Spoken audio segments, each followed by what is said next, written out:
Welcome to the Dojo Talk Podcast. Please remove them shoes before entry. The master is here, and you still have not taken off your shoes.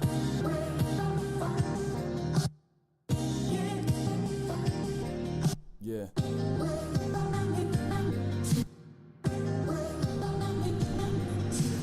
Living every day to define man's mission. Looking to the sky for divine transmission. Deaf man's vision makes the blind man listen. Eyes on the prize, this is blind ambition. Thank you. Welcome to another edition of the Dojo Talk Podcast, first episode of 2019.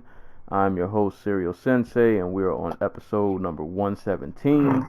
As always, you can check out this podcast on YouTube, SoundCloud, iTunes. If you're on iTunes, please subscribe, rate, and leave reviews. You can listen to us on Spotify, Google Play. Hit us up on Facebook at the Dojo Talk Podcast Facebook page.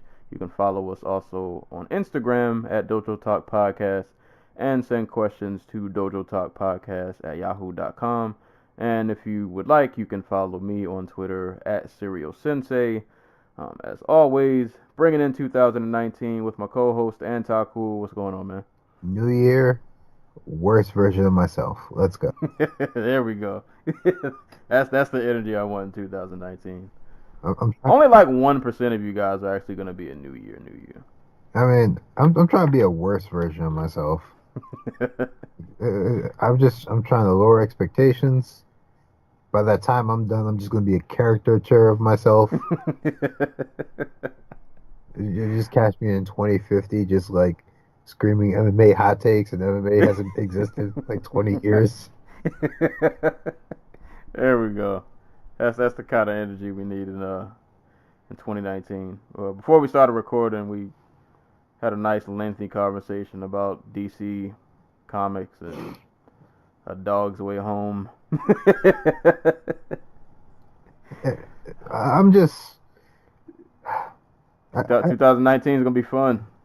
Yeah, I know this isn't like a new thing, but it really pisses me off that DC calls themselves DC Comics, because the DC stands for Detective Comics. It's like the Los Angeles Angels. Like, come on. Oh boy. DC. DCC. See, I had to cut it though, because that just doesn't have a good, it doesn't flow well. I mean, you can just be DC. You don't have to be DC Comics. Like, people know you make comics. It's in your name already. I don't know. Based on some of these movies, they might not know. I don't know. I'm gonna pray for DC in 2019. That's what I'm gonna do. You're praying for Shazam, because I think Shazam's their only movie. Which, are all fairness, is better than, I guess, having like 4 movies in 1 year like Marvel's gonna do. Yeah, but see, with Marvel, therefore, like 3 of them will be really good, and maybe like 1 might be like subpar. DC, you're kind of, well, you never know what's gonna happen when you walk into that theater. Luckily, I did go and see Aquaman, and I did enjoy it. I enjoyed it a lot, so that was hopeful. But when I walk into that theater when Shazam comes out, you see, Shazam's the one movie that, like, I'm like, okay, that looks like fun. See, I'm worried about Shazam. It just looks stupid, and I love it. It's like that suit to me looks very Black Lightning-ish, and I just. Hard to believe Shazam was once more popular than Superman. I don't know, man. I mean, I'm gonna see it, man. I support DC, man. I try to support them. Sometimes it works out. Sometimes, not so much. But we'll see. I hope Shazam can. Kind of like you said, I'm lowering got to lower expectations. That's what I do for DC. I keep the bar low, so if they just jump over the bar even by an inch, I'm thoroughly impressed. That's just kind of where I'm at. So pray for DC in 2019. But yeah, so this is our first episode of the new year. This is also our second podcast in 2 days. So you guys are getting a lot of content this week, and we'll be recording again this weekend. So you'll be hearing from us a ton like this month. You guys are gonna get a lot of episodes. At least from at the beginning. Yeah. It'll slow down towards the end. But yeah, kicking off the year with a lot of content. So we just put out the Jones versus Gustafsson 2 podcast the other day. So if you have not given that a listen, go back, listen to that first. And then you can come back to this podcast where we will be talking about Rizin and a little bit of PFL. I feel guilty talking about Rizin because my experience with Rizin this year is different from everybody else's, where everybody else had to sit through 9 hours of hey man, Rizin's supposed to be just a countdown show for New Year's. Like the card specifically ends at like 11:55 in Japan, so that they can switch over to like everybody counting down to 2019. So it makes sense that it's like 10 hours long. But I kind of feel bad for everybody who started watching at 1 o'clock, and when I got out of work, everybody was still watching the next day. Hey man, you guys knew what you were signing up for. Yeah. I think I went to sleep at like midnight, and I woke up at 7, and I think I caught like the tail end of the Hamasaki fight, and then I saw the Horiguchi fight, and then the tension fight. I was actually working out, and I wasn't sure if I was going to watch it because, well, some of you may not know if you didn't watch this live. The Mayweather tension fight was not on the Rizin card. Well, I mean, it was on the card for people who were there live, obviously, but it wasn't broadcasted in North America. Luckily, people on the internet, pretty savvy. The internet finds a way, bro. Oh, yeah. Undefeated. And the internet is always undefeated, so they found alternative ways for us to watch. So I was actually about to start my workout, and I stopped my workout. I was in the middle of stretching, and then I watched the fight, and then I was pissed off that I watched the fight. We'll get to that later. I regret watching that fight. Since I was in the gym, just throwing weights around. What's bad is I actually just got done wrapping my hands. I just got done wrapping my hands. I was gonna say you were in there just throwing weights around, like hitting people with the bar. I definitely wanted to train after that. If Tension can't do it, I'll do it. I had one of those anime montages in my head where you have to like avenge the sensei. Yeah, that's that's what was going on. But we'll get to that in a little bit. I say we shouldn't keep you guys here long, but we shouldn't. But I don't know. I feel like every time I say that doesn't happen. I mean, but not a ton. Have we ever had a show that went under 2 hours? Probably not. This is the one episode that we should be able to. All right. if we can't get under 2 hours for this, we'll never get under 2 hours. So we'll see what happens. I'm not gonna make you guys any promises though. So as always, we'll start off with news and notes for the week. We just recorded a day ago, or 2 days ago, so not really many news and notes going on. Only 2 things pretty much worth of note have happened between Gus and Jones and now. For anybody who is interested, the UFC schedule for the second quarter of 2019 is out. This includes a number of ESPN, ESPN Plus, and a few pay-per-view events. So this starts in April. There'll be events on April 20th, April 27th, May 4th, May 11th, May 18th, June 1st, June 8th, June 22nd, and June 29th. 2 of those events, the 11th of May and the 8th of June, are pay-per-views. And then mixed in between are ESPN Plus and ESPN cards. And also, I'm not sure which one of these. One of these events will be the UFC's debut in Kansas. Don't know which one. I don't think any of them have dates, or not dates, locations yet. So. Oh no, Yeah, this is the. Oh wait, here we go. March 9th. Okay.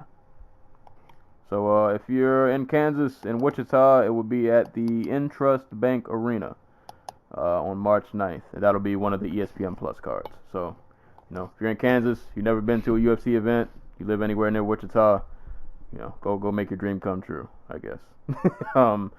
So that happened. If you guys want to look at that schedule and ponder what may or may not, what fights may or may not fill in those slots.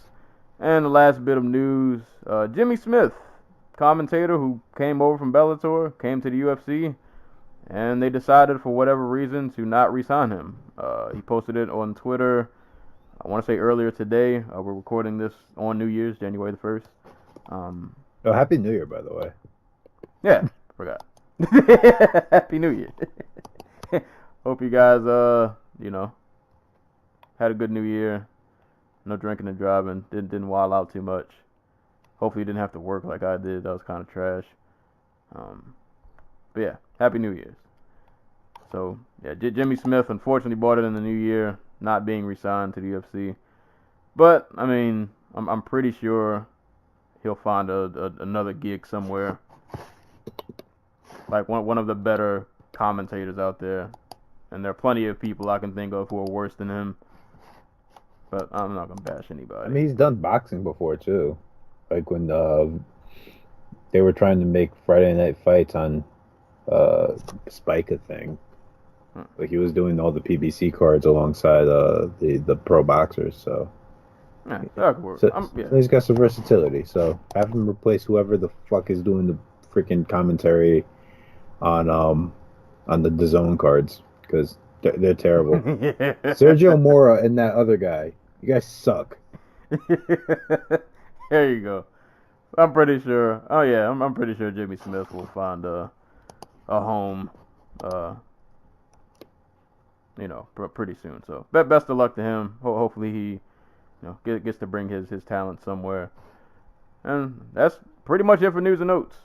So we will move on along.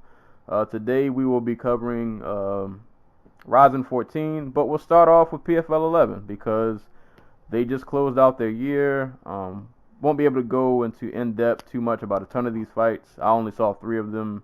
Did you get to catch this card at all? I watched the whole thing. I kind of had it going on in the background a little bit, but I did pay enough attention to the whole thing.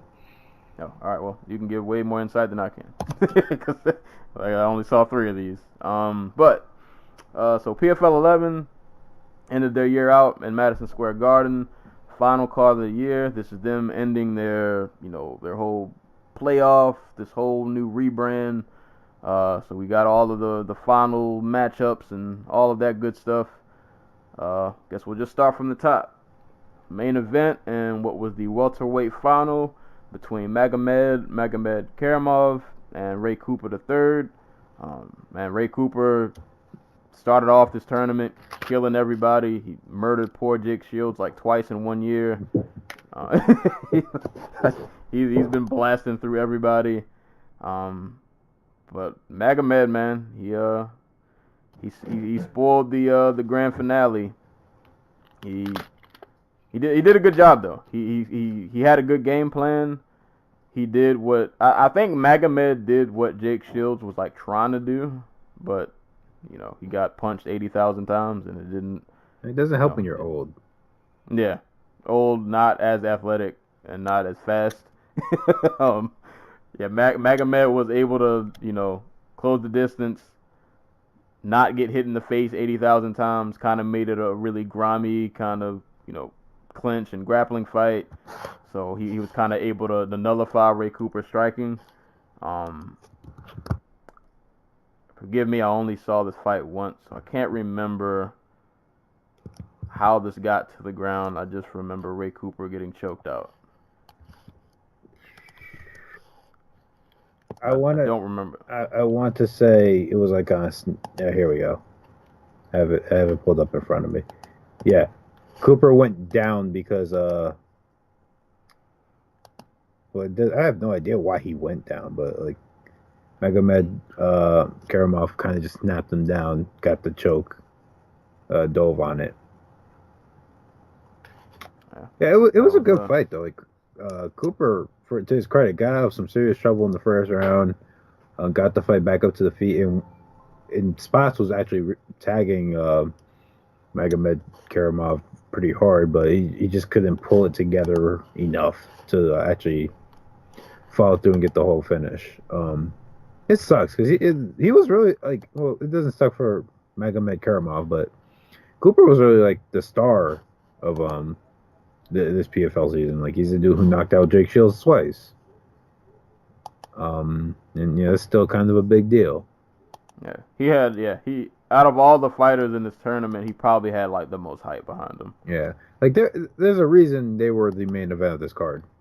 Exactly. And not like any of these other fights. So it sucks. Right, get that close, get all that buzz, almost end up with $1 million. But that's the fight game, and it's disappointing sometimes. Yeah. Hopefully he's back next year. Hopefully PFL is here next year and can actually dole out the money. I'm seriously hoping, like, because like you hear these guys talk about like this is like this is life changing money. This is my kid gets to go to school money. Like gets to go to college money. Like Nathan, the lightweight tournament winner, Natan Schultz was talking about. Yeah, he was talking about like I made $8,000 from fighting last year. Like, the regional fighters don't make money. Like, this is not a career for them. It's a part-time job / hobby. Yeah. So, like, this is just incredible. So, props to Magomed Karamov, who let me just double-check this. Unless he was no, he was in the tournament. Yeah, who just went through the whole tournament, racked up 5 straight wins, and beat Bojan Velichkovic twice himself. So, yeah, and now after choking out Ray Cooper, got $1 million more in the bank account. I mean, even if he doesn't, even if this doesn't translate into PFL having another season, like I'm sure there are going to be people bidding for his services between the UFC, Bellator, and whoever is still running shows in Russia next year. Yeah. So, props to him. Props to Cooper for making it all the way to the finals, beating a dude who had literally beaten him in his last fight before entering PFL. What was it? Oh no, he beat crap, what was his name?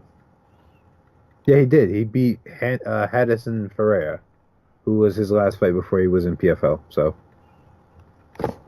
props. It was a good main event. And if PFL's back next year, definitely need to see him throwing hands again.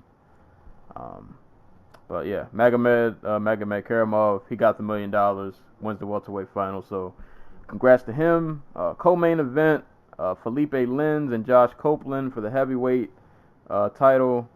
Or heavyweight final. I'll need you to break down this fight because I didn't see this one. It was like 4 rounds of just like really exhausting, grindy type of fighting, where 2 guys who are pushed a reasonable pace for big dudes. Like Josh Copeland was out there, he was trying like new stuff. He was working behind the jab, getting real low in the stance. But by the start of the 4th round, he was just tired. Like you could see in his corner, he was like his cornermen were saying shit to him, and he was not there. So Lins goes out like in the first 30 seconds of the round, just grabs him by the head and starts kneeing the crap out of him. Oh yeah, I did see the finish. He gave him he gave him like 30 Sagat knees. Yeah. Copeland, to his credit, did not go down. He was just like he was more tired than he was hurt. Yeah, I feel like by the time the ref stopped it, he was just kind of like, because he didn't like fall over. No, he's just like, it's not even like he was like rocked. He just started leaning on the fence and he didn't raise his arms. It was just like, okay, I literally have no energy left. Right. So it would have gotten worse if it had kept going. Right. And Lins, props to Lins, who was at one point like this really hot 205 prospect for Bellator. Way back, like 4 or 5 years ago now. And then tore his ACL, was gone for a year. Came back and just wasn't the same. And almost immediately after getting cut from Bellator, here he is winning a freaking tournament, one division up, for $1 million. He beat Jared Rosholt. That's a pretty big deal. I think. And no disrespect to Rosholt, because I remember watching that fight. I feel like the entire world was rooting for Felipe. It's like when Goku does the spirit bomb. Right. Everybody's giving you the energy. But, let's be real. Rosholt probably should still be in the UFC if it was based on merit. Yeah. But limbs, great. That's another thing about this tournament. It was just a bunch of really great stories. Like I said, Schultz, who made no money before this tournament, all of a sudden has $1 million. Dudes coming out of retirement, dudes bumping up a weight class, trying to get a second chance in their careers. Ray Cooper, who was, I won't say he was a nobody. If you follow Hawaiian MMA, you know who he is. But he was not. He was not this hot to try prospect. He was just kind of there. I think that was the best. Yeah, I think that was the best thing about this tournament. And I know we made a bunch of jokes about the checks not clearing, and I'll continue to make those jokes. Don't get me wrong, I'm gonna still do it too, but yeah. But it's good to see, because I mean, let's be honest. If these fighters were in any other organizations, they wouldn't be getting this chance. Exactly. You wouldn't. There's no way a Sean O'Connell in any other organization is getting a chance to win $1 million. Dude, remember the old Bellator tournaments where guys were fighting for the chance to win $100,000?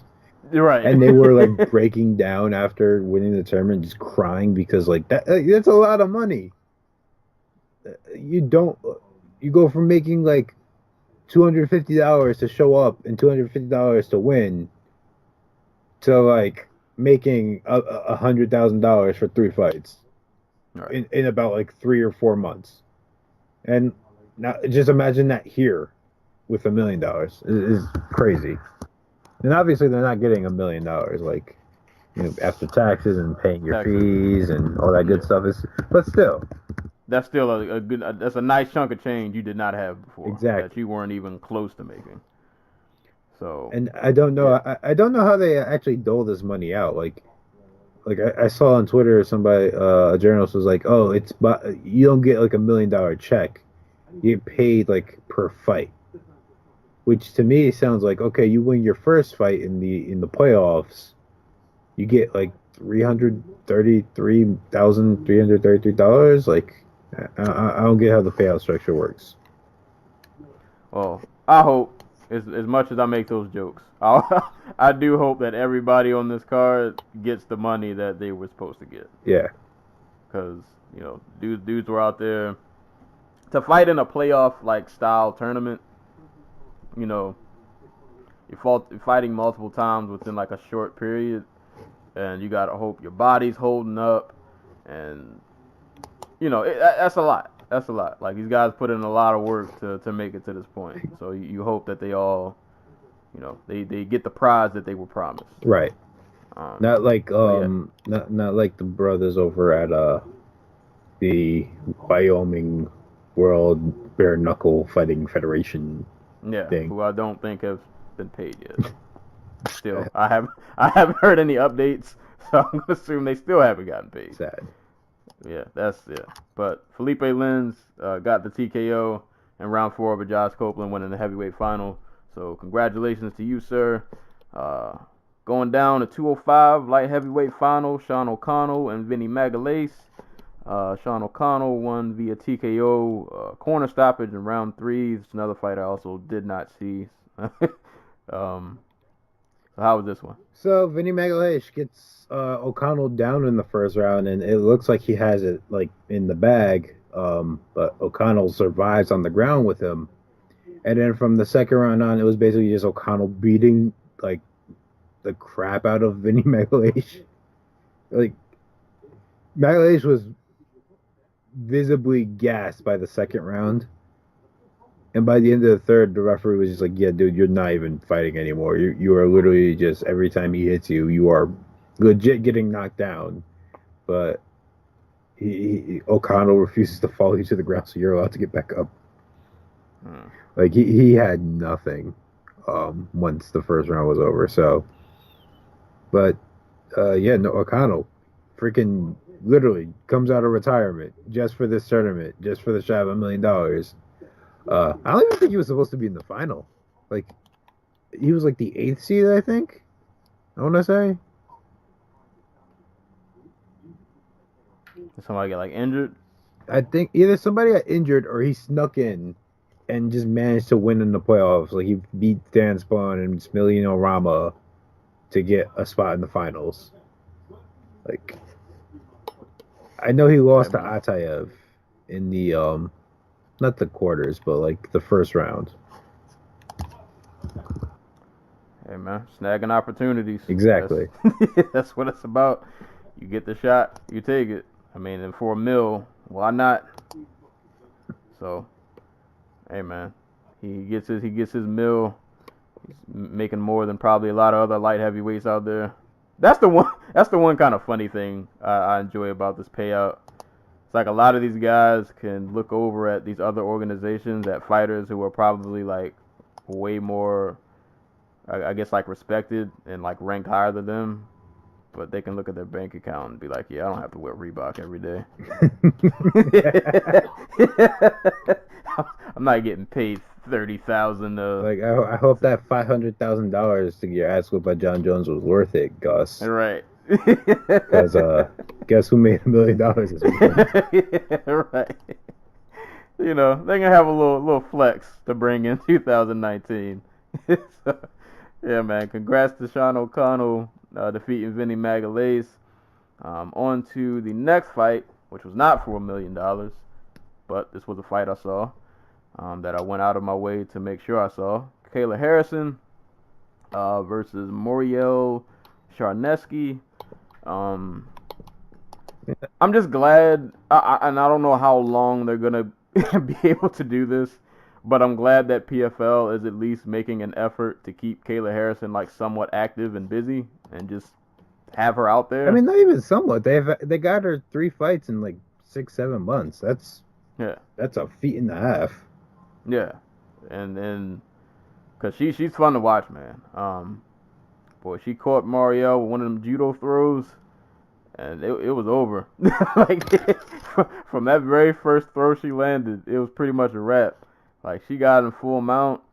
She throws some very vicious, and she throws a ground and pound like she's very just frustrated. Like it's like she's venting and just letting out anger while she just like thrashes you in the face.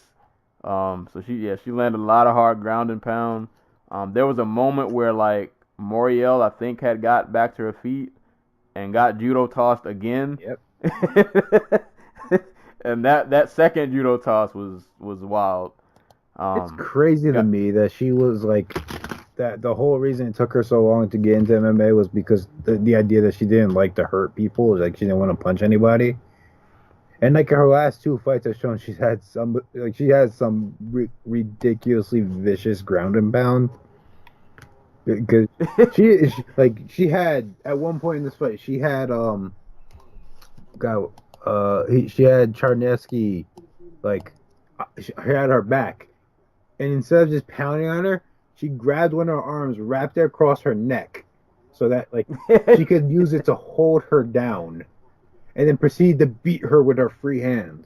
Yeah, and just pounded on poor Marielle. You know what's funny how you say that, like, she didn't want to hurt people?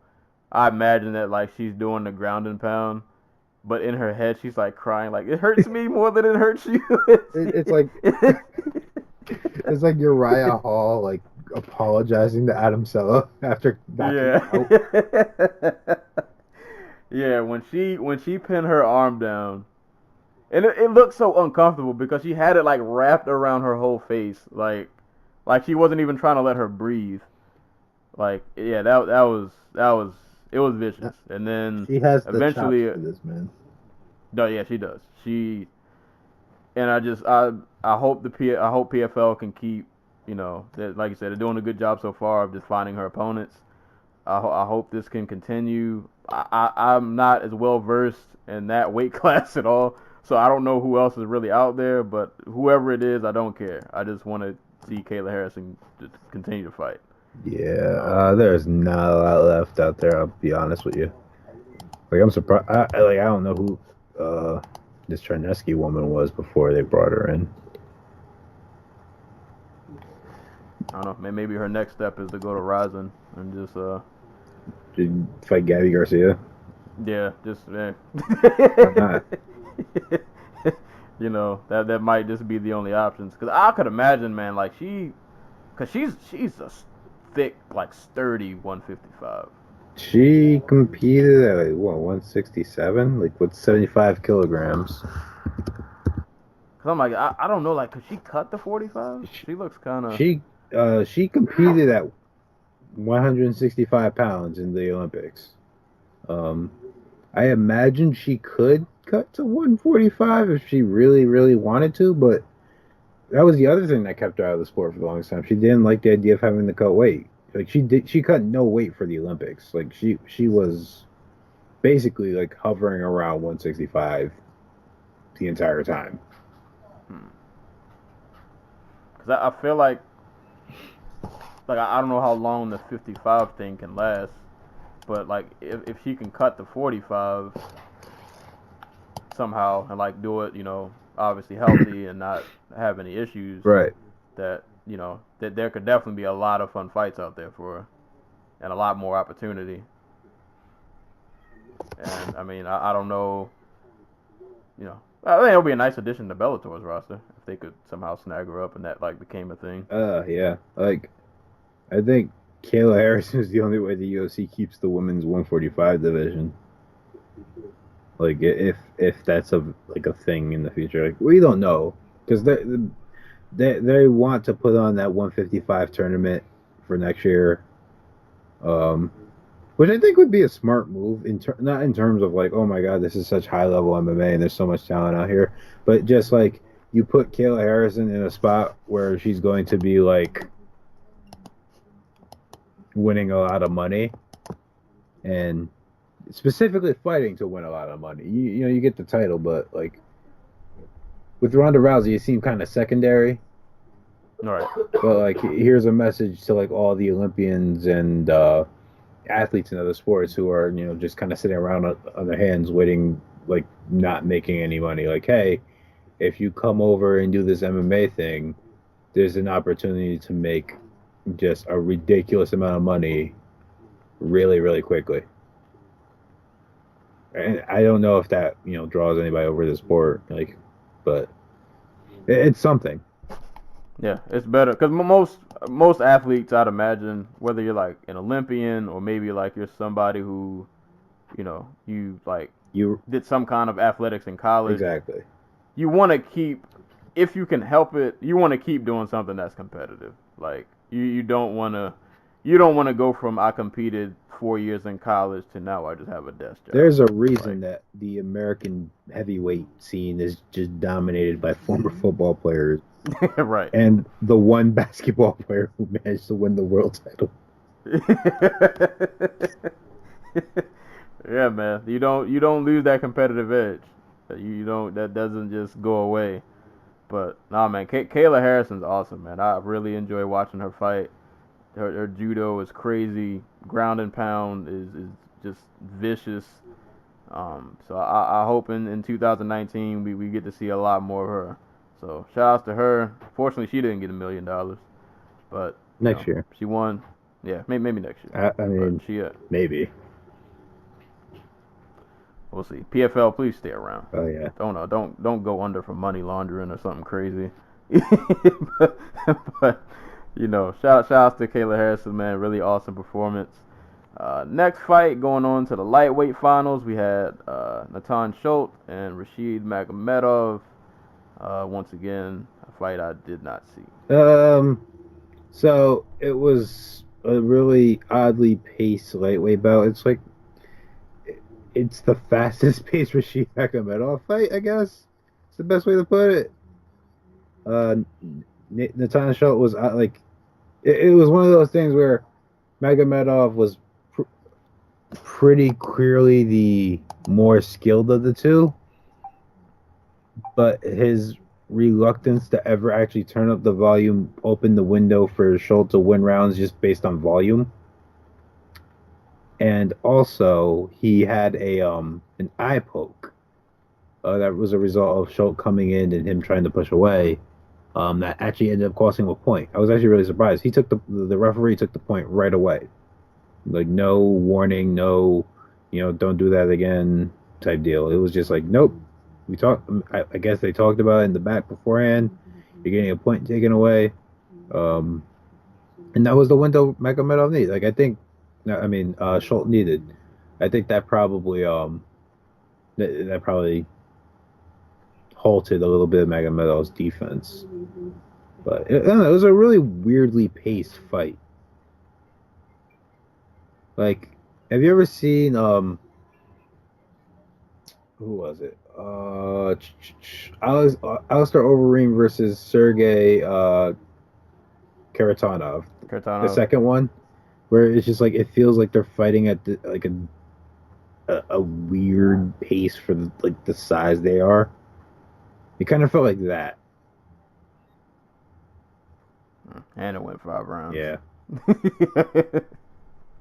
Like, it wasn't a bad fight. Like, it just wasn't a totally exciting one. It was just really weird. But props to Schultz. I'll say all that matters. Bad fight, weird fight. At the end of the fight, you won $1 million. Yep. That's what we're here for. That's what they're here for. Yeah, well, yeah, that's we're here to watch them win $1 million. Right. We were here to watch and have a feel-good story to enjoy that we don't get to be a part of. Tell the kids one day you watching Nathan Schultz kind of win $1 million. But yeah, so that was the lightweight final. So congrats to Schultz. This next fight, even though I didn't watch it, God, I'm bitter. I wanted Andre Harrison to really be in this final, but it's MMA. We don't get what we want. Live by the grind, die by the grind, my friend. Yeah. But featherweight final, Lance Palmer, Steven Siler. Didn't see this fight, but I'm going to say based on the scores that I'm seeing that this fight wasn't really close. Nah. Yeah, I got a 50-43, 50-45, 49-46, all for Lance Palmer. Yeah, but I can picture in my head how this fight probably went. Yep, it was exactly as you think. Lance Palmer repeatedly took Steven Siler down, and Siler kind of just didn't have an answer. Like, he tried submissions early, and it didn't work, and he got tired, and it was basically Lance Palmer laying and grinding his way to a victory.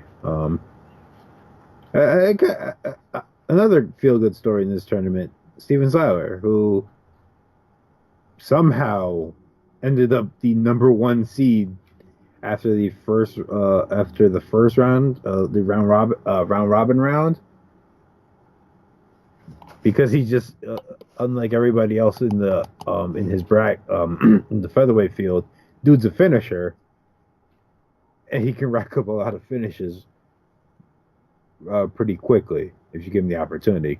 And it sucks a little bit because I was really this is probably Siler's last chance to win like real money in MMA. Like, Lance Palmer, wherever he goes, he's going to be a really solid fighter who probably won't make $1 million, but he'll make a living fighting on undercards and stuff. Like, Siler, like, he's had 50 career fights already. Dude gets hurt almost every fight he's in. He's already got cut from the UFC like how many years ago? 3 or 4 now. Yeah, I'm saying his fighting style doesn't really lend to longevity.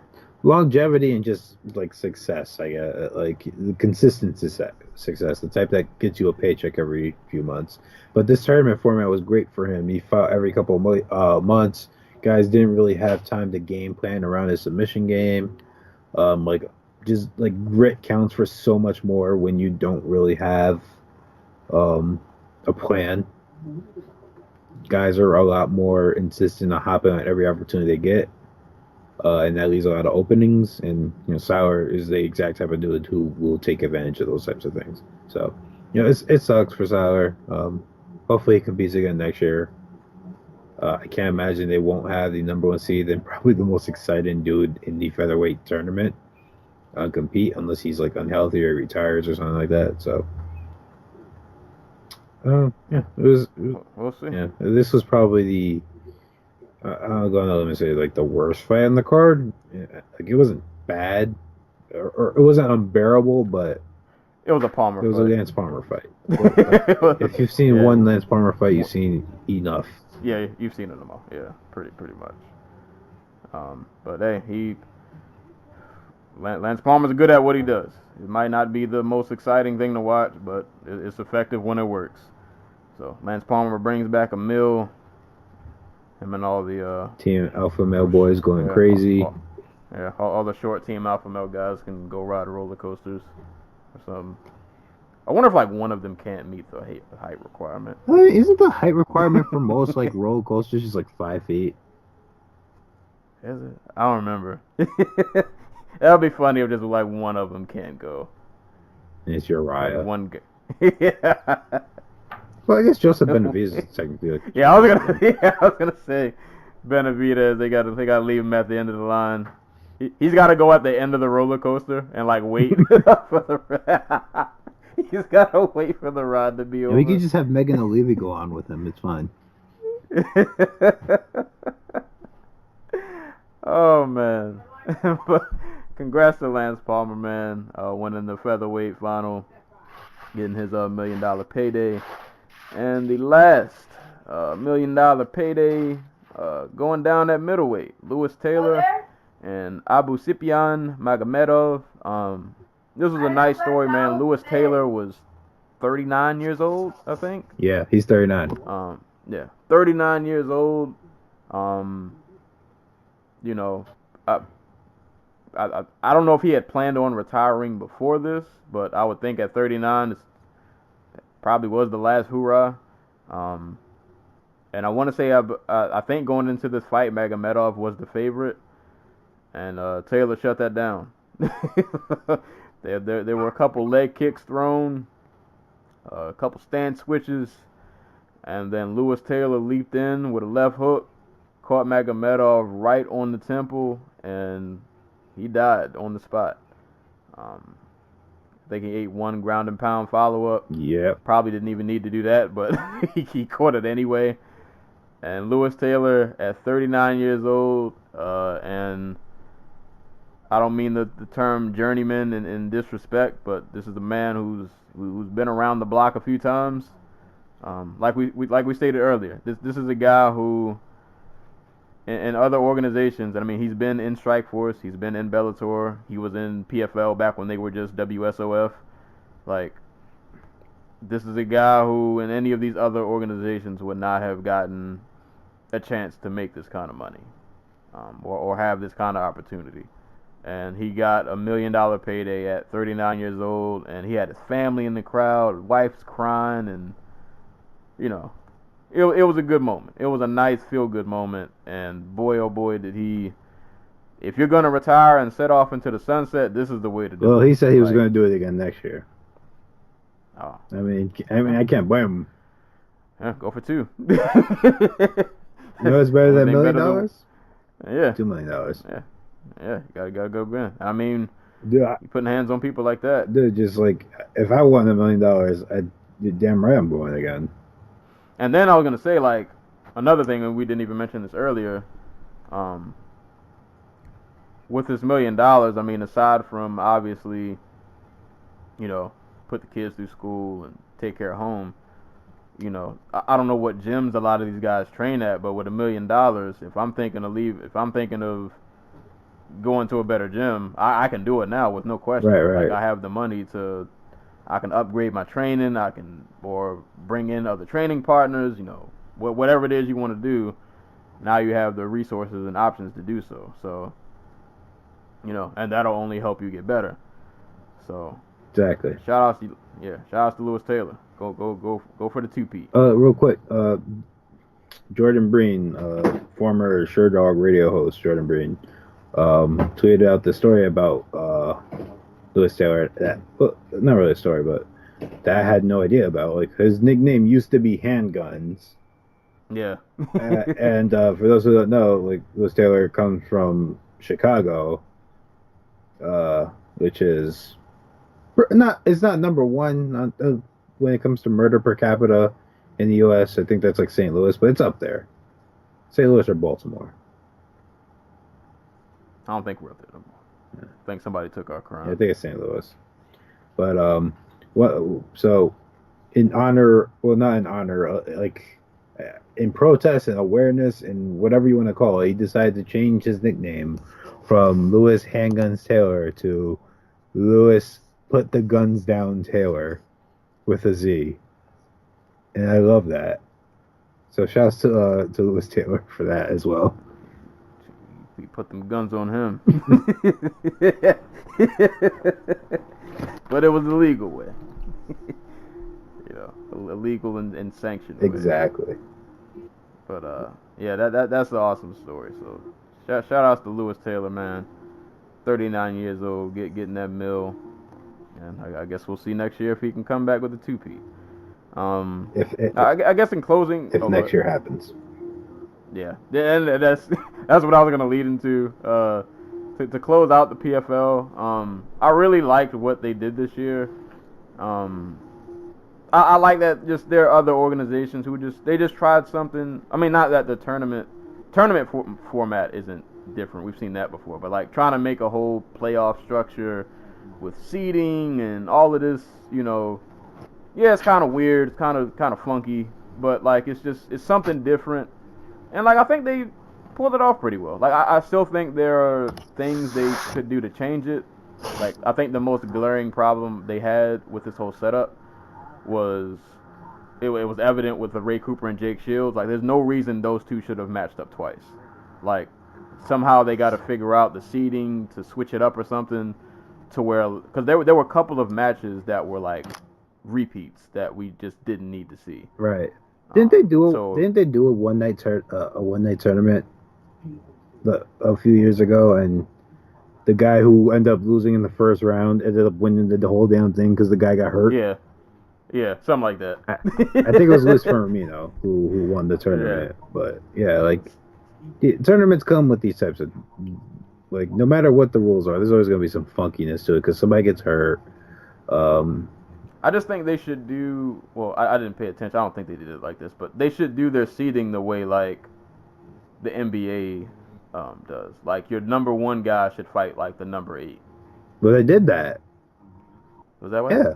The problem is that they do, like, your record isn't based on wins and losses. It's based on their point system, which is based on, okay, I got 3 points for finishing, or 5 points for finishing somebody in the first round, whatever for second round, whatever for third, and if I don't win, like, by finish, it's going to be like 1 point to my credit. Like, it's really weird that way, and I get why they do it. They do it to, like, as a reward for finishing, but at the same time, like, a guy can go through just like 3 wars. Like, Luis Palomino is a freaking pain in the ass to try and finish.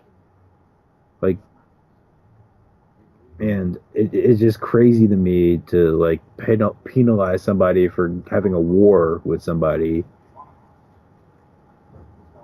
and not being able to finish him, and then like somebody else is able to just kind of lay on top of somebody for like 3 rounds, and then at like the 14:56 mark hits like a guillotine and gets a submission and gets more points. And I get, like I said, like this isn't like this isn't this is all within the context of they do this to make it more exciting. So it might just be one of those things that you can't change. Yeah, you might not, even no matter how they flip it. But I say that to say, like, I enjoy just like this something different, man. Just something different in the MMA world. It was a nice alternative. It was fun to watch. Like, a lot of these fighters beforehand, even the ones who I wasn't familiar with, I just like watching it. Like, it was something different. And they stepped up, like, their production value coming from what World Series of Fighting had done. Like, I think their rebrand At least just in terms of the product, like I said, I don't know how long they'll be able to stay around. I don't know what the finances are looking like. Not good because but- apparently they're handing out more comp tickets than ever. Like for the what was it, the PFL 9 or 10, they like 84% of the tickets they had 84% of the tickets they got at the gate were comped. Like that's insane. And that's only in an audience of about like 3,000 people. So, like the financials are not looking good, but the product was good though. The product was great. It was like honestly, like I'm number one when it comes to everybody pile on PFL. Look at these people just burn money in the in the pit, but like the product was great. Like it was quality MMA. I will say their number one mess up was not having Kayla Harrison in a tournament and probably running 6 at the same time. And I get why they did that. You know, you want to start with all your guns. But at the same time, like, Kayla Harrison's the star. Or I should say, she's the one with the most star potential.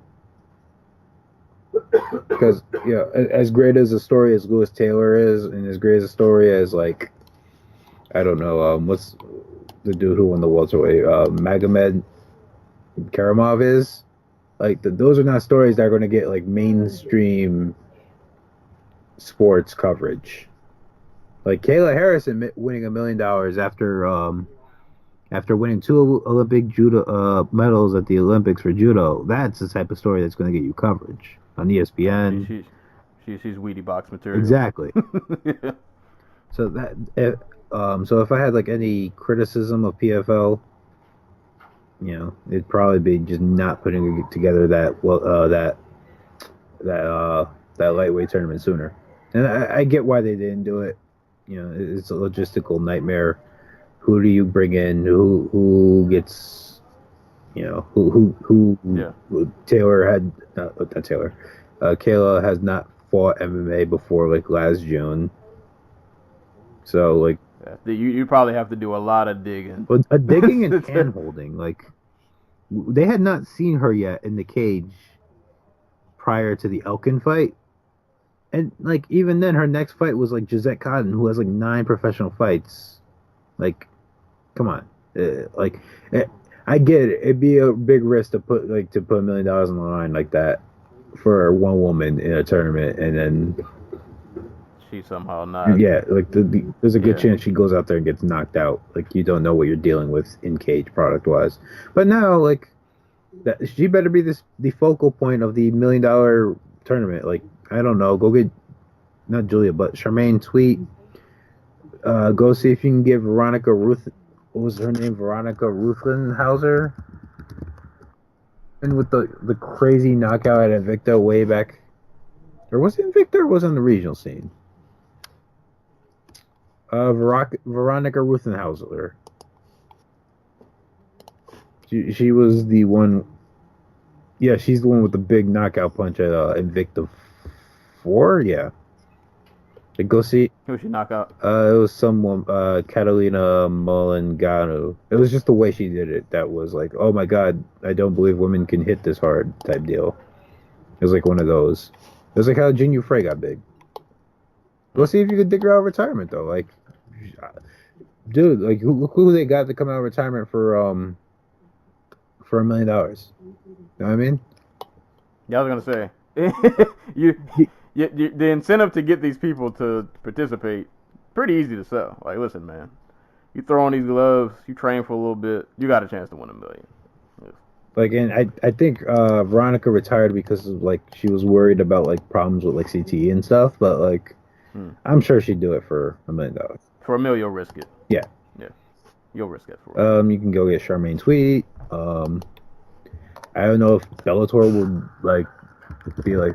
I don't know. That'd probably be too big of a gambit for Bellator. We're like, okay, we let I don't know, somebody go over to the women's lightweight tournament, and then they're upset because they come back and we're not paying them a lot of money.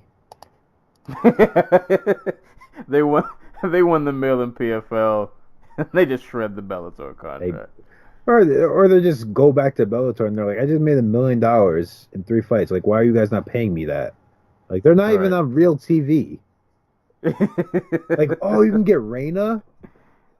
There you go. You can go get Caitlin Young. It's a fun tournament. There you go. We'll figure this out. You can bring Gisette Cotton back. Because how many people? I don't remember how many people were on each bracket. I'm sure Cindy Dandois would do it. Like, you could do a nice little tournament. I mean, it wouldn't be pretty, but Hey, man. you can get Latoya Walker. I'm just naming names now. You know, there's some options if you can figure out how to finagle all of these Like, people. and that's the thing. Like, you offer that much money, you can get people, and you just gotta make sure you pay these people. Yeah. Yeah, as I say, we'll find out a lot about next year's tournament based on how the payouts for this one go. I mean, it's only been a day since it happened, so Comes and black. we can't report anything yet. As far as we know, none of the checks have bounced. Right. Nobody's angry yet, so I'm pretty sure none We of the didn't- checks have even been cut. probably. And there's no footage yet of Ray Cepho escaping via helicopter and doing like an evil laugh with a briefcase in his hand. So I guess everything's good. But we'll see. But that was PFL 11. Yeah, man, just shout outs to them, man, doing something different, ending the year on a good note, and giving out these $1 million payouts, man. So I look forward to. I hope they do get to stick around, and I look forward to seeing what they can do next year. So that'll be something to keep an eye on. Real quick before we move off to PFL and go to Rizin, can we talk about how the checks were sponsored by Geico? Really? I didn't And know like that. in my head, I'm just thinking, okay, Geico paid for like the actual physical check that they're handing them, that is worth nothing, and that's basically all they pay for. That's what I'm hoping is real. Because Who knows? I mean, maybe Geico actually gave them $6 million. I don't know, but No, it isn't. Geico's like, this is our charity for 2018. We'll write you guys off on our taxes. Exactly. Have you seen how much fighters make? This is absolutely charity. Jesus. Oh, man. But we'll keep an eye on those checks. Hopefully they all clear. But that was PFL 11. So moving on to the main topic, main event of this podcast. Rizin 14, man. Closing out the year in only a way that Rizin can. Japan. Shout out. Japan, my man. Yeah. They come through, man. They come through in the clutch every year. Give us something just wild and just crazy to look forward to. Shout outs to you guys who stayed up from 1 o'clock probably till about 10 the next day. I was not one of those people. I woke up at 7 in the morning and then I had to rewatch the rest of the card. But I will say, this was like the second pay-per-view this year that I actually paid money for. I did buy this on Fight TV. Gave them my little $20 endorsement. See, where's my Fandango Fathom Events Rizin card? That starts at 1 It starts at 1 in the morning and ends at like 12, and we're all just grumpy and smelly. I was gonna say, they gotta keep back one worker for us, like one security guard or something, to make sure nothing crazy happens. He's got to cover the midnight shift. But yeah, Rizin 14, man, closing out the card as they do every year, and it's another Rizin card in the books. This card was main evented by Horiguchi and Caldwell because the other main event didn't exist. If they didn't show it on the broadcast, then it didn't happen, in my opinion. No, it happened. Yeah, It happened. I mean, All right. Do you want me to start it? Nah, I'll trudge through this. I actually rewatched it a couple seconds ago. I had my phone on mute, and That's terrible. I know. God. All right. Main event, man. Floyd Mayweather had a 3-round exhibition against Tension. It was supposed to be 4. We didn't get that far. I'm not gonna hold it against you because we didn't make it out the first round here. Yeah, we got nowhere. This fight went nowhere fast. But Floyd Mayweather, Tenshin Nasukawa, and their exhibition fight. I knew. All right, I'm trying to figure out where do I even start. Can I say something real quick? Yeah. So I'm going to lay out what I think happens in the build up to this fight. So Brett, whatever his name is, from One Entertainment, it's a group that works with Floyd, and they have partners in East Asia and everything. They were like, hey, we can get you a really easy paycheck if you go to Japan and fight on this New Year's Eve card, and we'll get like this company to pay for you to fight one of their rising challengers or whatever. And Floyd was like, yeah, cool. And then they told him that it was like a kickboxer. Rising came back with Tension. And Floyd was like, you know what? I see a way for me to make a lot of money in this situation.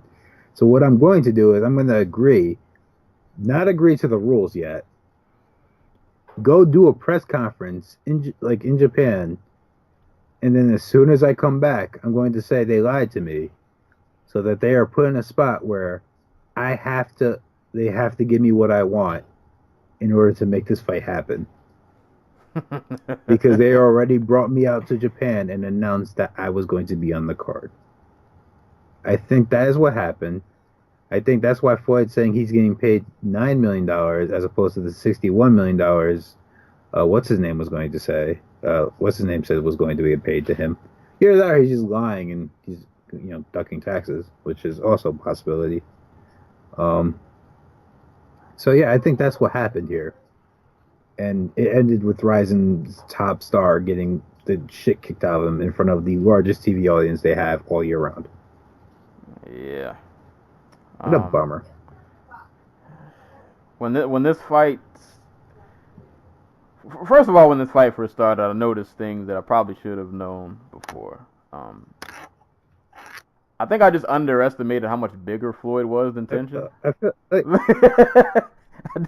I didn't realize. Yeah, he is like 20 to 30 pounds bigger than Tenshin Nasukawa. Yeah, and it's very visible. Like, you just look at body depth. Well, not even say definition because Floyd's not like ripped, but like you just look at like thickness and height. Yeah, Floyd Mayweather had 5 inches on Tenshin Nasukawa. I was looking at them. I was like, oh no, I didn't realize it was this. I didn't know the discrepancy was this big. And then the fight starts, and I say this a lot. I always pay attention to like body language and how people are moving, how it's looking. Tension's looking like it's the fight of his life. Like he's taking this really serious. Floyd is looking like this is a very light sparring session. And I'm just looking at the way Floyd's moving and smiling, and I'm like, oh no, he's about to kill him. Like, yeah. Like, he just had that look on his face like, all right. I think Floyd was like, let me see what you do for the first couple of seconds. And then depending on what you do, I'll return fire. And you know what I'm thinking happened? I think if Tension wouldn't have taken this so serious, that Floyd would have let this go all 3. I think the fact that Tension was actually trying to like make something happen, Floyd was like, oh no, we're not doing this. And he, Tension's trying to stick and move. He's trying to make it work. Floyd is just marching him down, smiling, laughing, doing fake uppercuts. Having a good old time. Right, he's in there having a blast. The $9 million is just flashing in his face. And then like every time he swung at Tension, I was like, oh god, this is coming. It's coming. It's gonna happen. He catches Tension with a left, Tension hits he couldn't even fall like a regular person. He did like the falls were so, it made it so much worse. Like that first left hook that dropped him, and he just kind of did this crazy stumble backwards. Gets back up, I'm like, I was almost like, can we just stop it now? This shouldn't go any further. But they continued. That's his corner, by the way, who was just like, yeah, after the third time was like, yeah, no, please stop. Yeah, because it got progressively worse. Like, he gets staggered with the left. They get back up. He's trying to stick and move again. Floyd's still laughing and joking around, having the time of his life. I think the second one was a right that caught him like flush on the chin, and he dropped him in the corner. Gets back up. I mean, I'll give Tension all the props in the world. He kept getting back up, but this fight looked like, big brother beats up little brother. You know what? I'd actually venture to say like father beats up son. Like this was an abusive dad beating up his son. That's exactly what this was. Yeah. It was hard to watch. And afterwards, and like I said, to put context, I mentioned this earlier, I was about to work out. I just wrapped my hands, and I saw this knock, and I saw Tension just get battered, and I just wanted to train to beat Floyd Mayweather.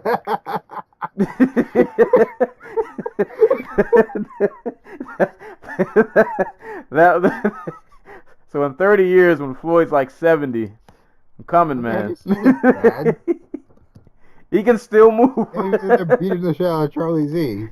I think he'll still be able to take you guys. So I had to start my little anime training montage because I didn't need to see this. This was not how I wanted. I started my day with this. Like, I started my day watching this main event, and it put a very sour taste in my mouth. Floyd won $9 million in about a minute. Did it go that far? Did it even go a minute? Yeah. So there's not much to elaborate on that fight other than Floyd beat the bricks off of Tension, and it left me feeling very salty. I mean, I figured this was how it was gonna go. Like, but my hope was Tension, realizing that he was clearly outmatched, would just roll through for that sweet rolling thunder and catch Floyd with his shoes and knock him out. Yeah. But Tension proved that he was too respectful of the rules and decided to just go out and chill. Man, after that second knockdown, he should have just went for broke. Yep. He should have started throwing leg kicks. No, you only get one. You only get one because then Floyd, goes to the referee and is just like, "What the fuck is this?" You gotta hit him with the head kick or you gotta hit him with the rolling thunder. That's it. I mean, what's Floyd gonna do? It's Japan. They don't. Well, I guess they regulate boxing. Maybe that's why he did it. He was just like, "Oh, I know how you guys do out here in MMA. I'm not gonna freaking get in no kickboxing match with you. We're going to the one that has the actual rules." Oh boy. Well, yeah, like we said, not a ton to dissect during that fight. But one thing I'll talk about I'll ask you real quick. And then we can get off this and move to the rest of the card, which will make my mood a little better. I have a question too, but you can go first. Oh, I was gonna say thoughts on the accusations that this was a fix, because that was a discussion I saw up and down my Twitter timeline. So, like, when people say this shit, like, do they think through the implications of what they're saying? Like, this was a fix. Yes, Rizin fed their top young gun, like the number one star in their organization, to 40-year-old Floyd fucking Mayweather. And they paid Floyd Mayweather $10 million to do it. Why? Yeah. And I guess, some people were kind of, oh, well, it's exposure. Well, here's the thing. Then you pay him to lose. Right. Like, if it had gone all 4 rounds, there would not have been a decision because it was an exhibition. It would have been ruled a draw, and they would have moved on. Like, there is nothing to be gained by having your top star lose in front of the largest audience of the year in the fashion that he lost. Like this was just, like I said, I think this was just Rizin getting backed into a corner, not realizing that they probably should have got the deal done before they announced anything. Yeah. This being a fix to me didn't make any sense. And, like, not even beyond it being a fix, like, people's reasonings were kind of, like, making me scratch my head. They were like, oh, well, Floyd couldn't knock anybody out in boxing. Floyd also wasn't fighting people who were 125 And when pounds. he was, he knocked them the fuck out. So it's like, dude. Yeah, well, what are you guys talking Floyd, about? like, oh my god, dude, like, the last 10 years have been just a study in just, like, people freaking with short memories. Floyd Mayweather wasn't always a 147 pounder. Like, the dude started his career, what, 125, 130? Back when he was just getting out the Olympics. He was knocking everybody out. Like, if you look, like, the 27 knockouts he has on his resume, like, most of them came before he ever moved up to 140. Like, oh my god, like, remember what he did to Shamba Mitchell? I remember that one. I always just remember. Anytime I think of Floyd, one of the first fights that comes to mind is Ricky Hatton. But I don't think that was one of his earlier ones. Corrales. Oh, that I do remember. Yeah. That one hurt. Because that one hurt. Because I like Chico. R.I.P. Chico. Like. Yeah, he beat the brakes off of Chico. Dude was out here just murdering dudes. Like, back at super featherweight. Like, I don't understand people. Like, because they were like, the fall looked fake. I'm like, all right, the first fall, all right, we bit dramatic, whatever. The second one, when he got caught with that right hand, that wasn't fake. That was flush on the chin. I didn't think tension was gonna get back up. Like, that one was pinpoint on the chin. And then go get hit by somebody who's 30 pounds heavier than you, and also the best boxer the past 20 years. Yeah. Like, and see if you're up in the next 5 minutes to even talk about it. Like, that looked like I got hit. I'm still conscious, but I can't help but falling down. Like, that's what that looked like to me. And you know what really, really broke my heart? That I didn't, because, after the fight ended, I immediately cut the stream off. I was really angry that I even watched it. I continued my training montage. So I didn't see the post-fight anything the first day around. Second day, I go back online, obviously. People are still talking about it. And I see a picture of Floyd, like, holding up Tension's arm, and Tension is, like, bawling his eyes out. Dude, like, he's only 20 years old. And I know what a real crowd looks like, but that was not fake. That man was hurt. Like, pride was probably hurt. Even though this was just an exhibition, like... That was probably the first time in his entire life that he has ever felt outgunned. Yeah. And there was, like, nothing he could do about it. Luckily, it was in a fight that didn't, count towards a record or anything. Kickboxing records don't mean anything. If we're being real. But no, I get what you mean. Yeah, that. Ugh. Also, the weird people who said we should give Conor McGregor credit. No. For going 9. Like, the fuck is wrong with y'all? McGregor is actually bigger than Floyd. Right. Like, Like, where are y'all getting? There's no. Somebody mentioned this earlier. I can't remember who, but like, people don't use like context when they have no lack of context when they make these claims or like when they. It proves that people still to this day, for some reason, no matter how long they've been watching combat sports, or some of them, I'm assuming they just don't watch it much at all. Like, a lot of y'all just don't know what you're watching. Like, you don't. You can't. There's a You disconnect. can't. There's a Yeah, you disconnect. can't somewhere. put there's something wrong in your head, basically. Like where you cannot put the things in front of you. Like you can't make sense of them, and it's fucking bizarre. Yeah. A guy punching a guy that he outweighs by 30 pounds and knocking him out, or knocking him down repeatedly. I don't know why that seems so far-fetched. I don't know why that seems so absurd. And I could see if Floyd was like some middle of the road, you know, Like some nobody. journeyman that Rizin found in like a club gym. Right. But oh my God. Yeah, we're talking about a guy who's won 50 fights and has not lost We're one. talking about a guy who fought some of the best fighters of the 21st century and beat them all. Yeah. And not many of them even really came close. Like, but yeah, that was the main event. Yeah, this wasn't a fix. This went This the was a way it was supposed to miscalculation.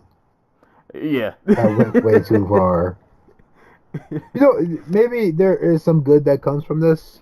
Like, if Tension is the fighter we think he is, he'll come back. He'll sharpen up. He'll focus and he'll turn this all around. And I think he can. Maybe he'll never be the star that he was going to be if he stayed undefeated and just kept going and Rizin just kept feeding him MMA fighters and stuff like that. But like I think the Japanese crowd is a little bit more forgiving. Like their combat sports fans seem to be able to put things into context better than the ones here. Yeah. But maybe this makes Rizin desperate enough, or maybe not desperate enough, but this weakens their position enough to where we get Tenshin Nasukawa versus Takaru next year at Rizin New Year's Eve. There we go. That's the next. That's the big one. That's the one we all want. That's the show we came here for. that's the big one. And you know what? The other positive, I guess, is to spin this. A lot of young fighters, you know, they get that devastating loss. He got his on a fight that didn't count for anything. Exactly. But the feeling was real, though. Oh yeah, like, no, he was. I'm pretty sure. He like, legitimately thought he was going to go out there and beat Floyd Mayweather. Yeah. Like I don't know why. Like self-confidence is a hell of a drug. Like you gotta have it. Like, you gotta have how it. often do we say the best fighters in this sport are delusional beyond all belief? Yeah, you have to be. Because a lot of what you're doing in general it doesn't even it doesn't make sense. You have to be some kind of crazy. You chose to fight for money. Like, come on. Right. Yeah.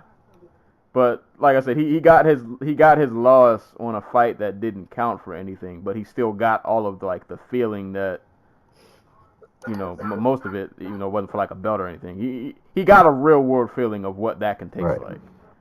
So now he can go back to the gym. Like, I don't ever want. I mean, obviously I would assume, you know, obviously his kickboxing fights aren't going to be under these circumstances where he's fighting a dude who's outweighing him by like 30 pounds, but he can at least go back to the gym. Like, I don't ever want to feel like that. Now you got me thinking about Tenshin Nasukawa versus like Giorgio Petrosian.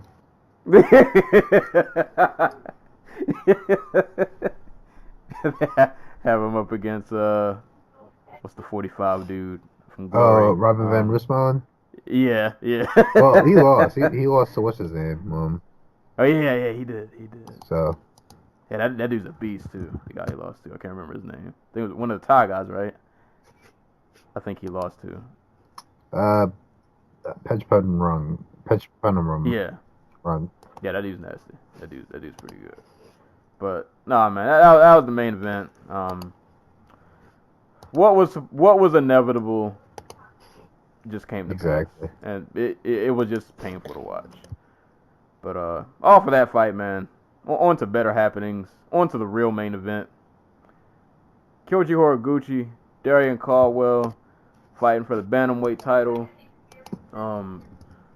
Props to Scott Coker for even like letting this happen, like letting this be a thing. I enjoy when promotions are willing to send their fighters to other places, and just letting them, showcase their talents, and especially in a fight like this where it's not like Caldwell was going over to fight some squash, like. He wasn't getting like a showcase fight where he could just go beat on somebody. Like you're going to fight what some people would consider like the best fighter who's not in the UFC right now, or one of the best at least. So that was awesome to see. So props to Coker for even letting that go down. But yeah, I was really hyped for this fight to see how this would play out. Darian Caldwell obviously been doing his thing in Bellator for a while. Horiguchi, we all know that his post-UFC life has just been great. Like, post-UFC life seems like it's just been treating him really well. Dude is now a legitimate star in Japan. Yeah. Like, he's out here getting beat by Dre in, like, actual Reebok deals by himself, where he's probably making more than almost any UFC champion besides maybe Conor. So... Yeah. He's doing pretty good for himself. It was another fight that when this fight started, I was like, ooh, man, Caldwell's so much bigger than he is. Like, I don't know if it was just because Horiguchi's stance is so, like, crouched over. No, but Caldwell is a legitimate 145er who somehow manages to make 135. Like, he is a big man. Like, he's like 5'10", I want to say. Yeah, and he had, I can't remember the stat, he had like 8, what was the reach advantage he had? It was absurd. He had a really big reach advantage over Horiguchi. Imagine being a 135er with a 74-inch reach. Right, crazy. And that was actually one thing I was impressed with this fight about Horiguchi, even though the earlier parts of the fight, parts of it weren't going in his favor. The way that he was able to like leap in and close distance so well, over a guy who had him, had a crazy reach advantage over him. He was still able to leap in and kind of like land these overhand rights a few times. But Caldwell, typical Caldwell fashion, you kind of know his game. You know the wrestling pedigree. You know what he's in there to do. If he gets you down, it's probably not going to be a good time. He got Horiguchi down early in the fight. He controlled him for a bit, but he didn't really do any damage. It's kind of like jockeying for positioning. But props to Horiguchi, because we've seen a lot of other guys that, when Caldwell takes them down, they're getting slammed and beat up on. He was always, no matter where he got taken down, he was always fighting, jockeying for position to try to get back up. And he managed to do that a few times. But Caldwell did... It was kind of funny watching Caldwell. I assume this might have been his first time fighting in the ring. Yeah. When he tried to go for that Kimura, and Horiguchi's body was like halfway out the ring. And he was not letting go of his arm at all. He was trying for that Kimura so hard, but Horiguchi got out of it. And like I said, Horiguchi, man, in the times he was able to get back to his feet, he was really good at just leaping in and closing distance over a guy who had a crazy reach advantage over him. He caught Caldwell a couple decent times. He caught him with a nice kick that put him down. But Caldwell, again, got back to the ground game, was able to wrestle him, take him down, control him. And it kind of looked like one of those fights that was going to end up like, man, Horiguchi's going to lose this just because Caldwell is he's so much bigger and stronger, and like, Horiguchi's just not going to be able to get anything off because he can't keep this guy off of him, even though he's not really doing much. He's just controlling him the whole time. And in good old round 3, Todd's turn. Well, I'm going to say they turned because Horiguchi got taken down again. But Horiguchi's back was against the ropes. And I don't know if you noticed, but I noticed this the very first time I watched this fight. If you look at Horiguchi's face like 5 seconds before he sinks in the submission, he has this look on his face, like he just looks up like he saw something. Like, I think I can do this. And then he just kind of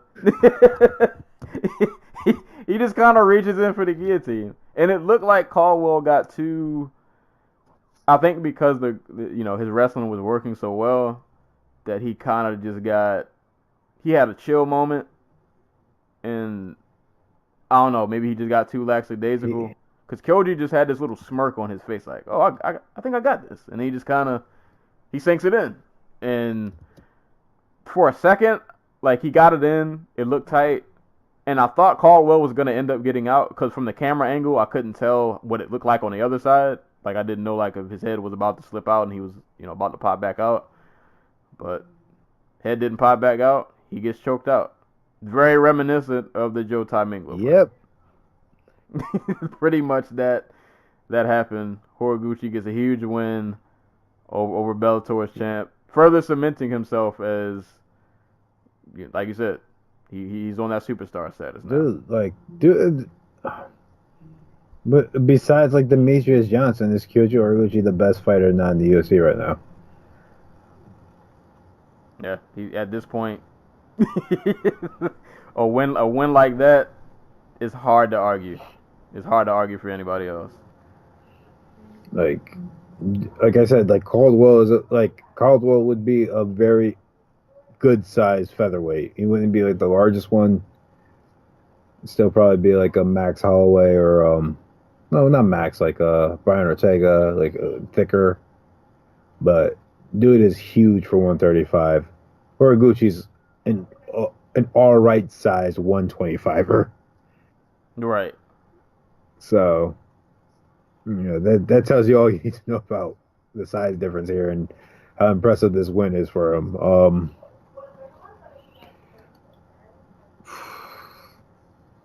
What a year for him, huh? Hey, man. The man, like I said, post UFC career for him has been amazing. he hasn't missed a step. And now he's about to have a whole new cast of fighters to fight because the UFC's cutting their flyweight division. Yeah, and now they can, I'm sure Rizin's more than willing to pick some of them up. And imagine we get like Horiguchi DJ2. Oh yeah, and I was gonna say I feel like that's still a thing that can happen. It most certainly can. I don't know like what Victor Cui is thinking now that he has a TV deal. Like, is he going to protect his guys? I mean, like, let's be real. How much protection does DJ need? For starters, he already beat Horiguchi, and he's already a million times better than anybody one can possibly find to put in front of him. Okay. So it might get to the point where, like, kind of like how it was in the UFC, where DJ just kind of runs through everybody, and there's no, you got to find some way to keep your champ busy and happy. So, why not do some kind of cross promotion and mix things up, keep things. I'm trying to think if Rizin and One have done any. Like I said, like I guess there's Aoki. Who did Aoki fight for Rizin? No, he showed up in the Rizin event and threw a bottle at freaking. It was supposed to be at I think Yachi, but he ended up just throwing it at Kawajiri on accident. No, he fought for Rizin. He did. He fought Sakuraba. I forgot about that. Wade. Oh yeah, that was the thing. But I hope that fight happens eventually, because that's probably the best fight that can happen outside the UFC right now. Like maybe Chandler Pitbull, smaller Pitbull, is up there as well. But Mendez Pitbull. I mean, Mendez still in the UFC, so. We'll see. But yeah, man, Horiguchi. The Gooch. Yeah, man, out here just winning at life. So I believe as part of the deal for sending over Caldwell, Horiguchi is now obligated to go fight him in Bellator. I imagine it goes better for Caldwell this time around, but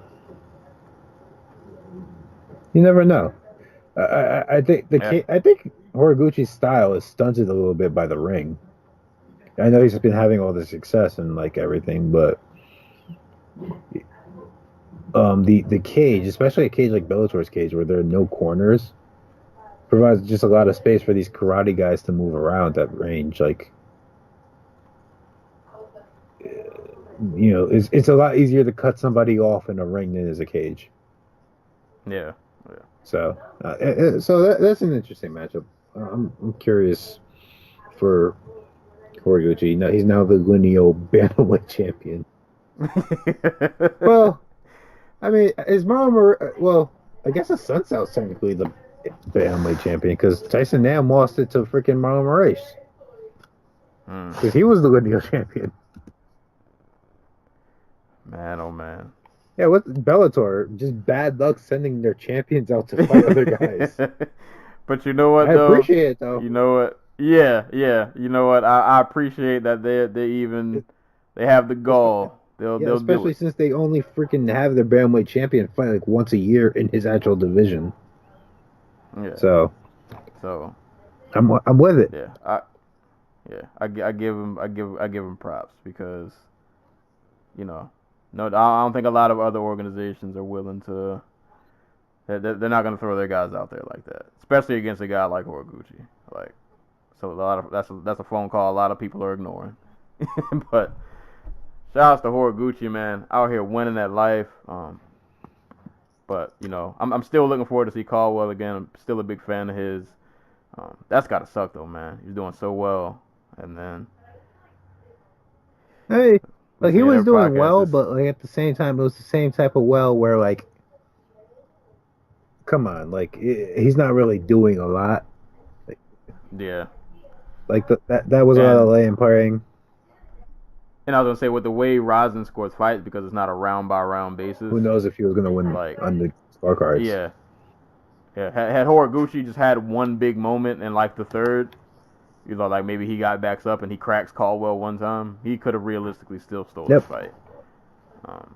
Because Caldwell didn't really inflict a ton of damage. But awesome fight, man. That was just really awesome to watch. So props to Horiguchi out here just winning that life post UFC career. Just sky's the limit, man. I'm glad to see him doing well. So that was the co-main event. Of Rizin 14. Moving on down the card, Ayaka Hamasaki and Kana Asakura. Man, Asakura just didn't really seem to have a lot of answers for really anything. Hamasaki put a lot of paws on her too. I was actually surprised how much this fight was her just landing a lot of right hands, a lot of hands in general. It looked like somebody. I don't know what their records are, but we all know like Hamasaki has fought the best of the best. She's been in there with, she's been in there with some of the top fighters. So though their records might be similar and like they've had some like the same length of fights, quality of opponent, all of that taken into consideration. Hamasaki just kind of looked like she was out there, like she knew what was going on, and Asakura just didn't seem like she was, it's like the student challenged the master. The master just kind of like people. I can't even say people forget. Like Ayaka Hamasaki, man, she is the most experienced atomweight on the planet. She's also the best atomweight on the planet, but beside the point. Like, she was, for the longest time, before Invicta kind of built a solid foundation for women's strawweight, she was the top strawweight on the planet for a hot minute. Going way back to before she fought Claudia Gadelha. Like, she's been doing this for almost a decade now. 2019, 2009, she's first fight. Like, she's got 2 wins over Say Hey Ham. I butchered the fuck out of that name. Yuka Tsuji, Lacey Shuckman, Mizuki Inoue, Emi Fujino. Like, there's a woman who was around for a while before, like, Kana Asakura came along. And, like, I know they only have a few couple year actual fights in difference, but, like, it makes sense that she gets big sistered by the more experienced grappler. Like, like Asakura. Like, I think she'll be fine. I think she'll bounce back. She's only 21 years old. But, I think I was just surprised that it wasn't even just the grappling that was big sistering her. Like she was landing right hands and like all of the exchanges. Hamasaki was like clearly getting the better of, mm, and Kana was she looked like a deer in headlights out there. Like there was no kind of like recourse. Like there was kind of nothing. There was like nowhere she could take the fight where it seemed like she was gonna have an right. advantage. I mean, that's just it's just the nature of the beast. She's never been a strong striker, so once the wrestling just kind of wasn't there for her, it just makes sense to me that Hamasaki, who's a competent striker, she's mostly known for her grappling, but she's fine on the feet. Not amazing or anything, but like it's the stronger woman winning it out, so it makes sense. And that armbar was kind of. I felt so bad for Asakura because Hamasaki gets her down, goes for the armbar, and Asakura tries to like roll out of it, and instead she rolls like right back into it. She got Hamasaki had that brace right across the net. Got the She didn't have her foot over the edge. She was using her shin to push off and get her right back into position. So there was no escape. Yeah, I felt like that final sequence was kind of like the represented what the overall fight was like. Like, kind of no matter what you do, I got you. Like, that was kind of it. But hey, man, Hamasaki now the was it super atomweight champ? So she's probably gonna fight Rena. I gotta say one thing about that fight though that really annoyed me. My God, was that intro so long? Jesus Christ! I went back to watch the stream, and I just kept having to fast forward because like, what? Why is this intro so long? Well, why do they keep walking the belt around to every corner? Like they know what they're fighting for. So you at home knows what they're fighting for. God, it was. Ugh. Welcome to Japanese MMA, my friend. Yeah, I guess I can't complain too much because had I been one of those people that had already been up for like 7 hours, that probably would have really pissed me off. but nah, man, great performance from Hamasaki, man. Just pretty dominant all the way around, and she leaves with gold around her waist. So shout outs to her, really great performance. Oh boy, this next fight was funny. This was at 205, right? Oh yeah. Freaking. Oh yeah, this is the most 205. Like 93 kilograms. It's like what 220. Oh, it's 205. Oh wow. Oh boy, this was the most 205 fight. This is the most Brandon Halsey fight. Yeah, Jiri Prochaska, Brandon Halsey. Oh boy, was this fight was something. This is why sprint rounds, 10-minute first rounds are not a good idea if you are a wrestler. I mean, first of all, before we even talk about the fight, Brandon Halsey's aesthetic just took me back to like 2002.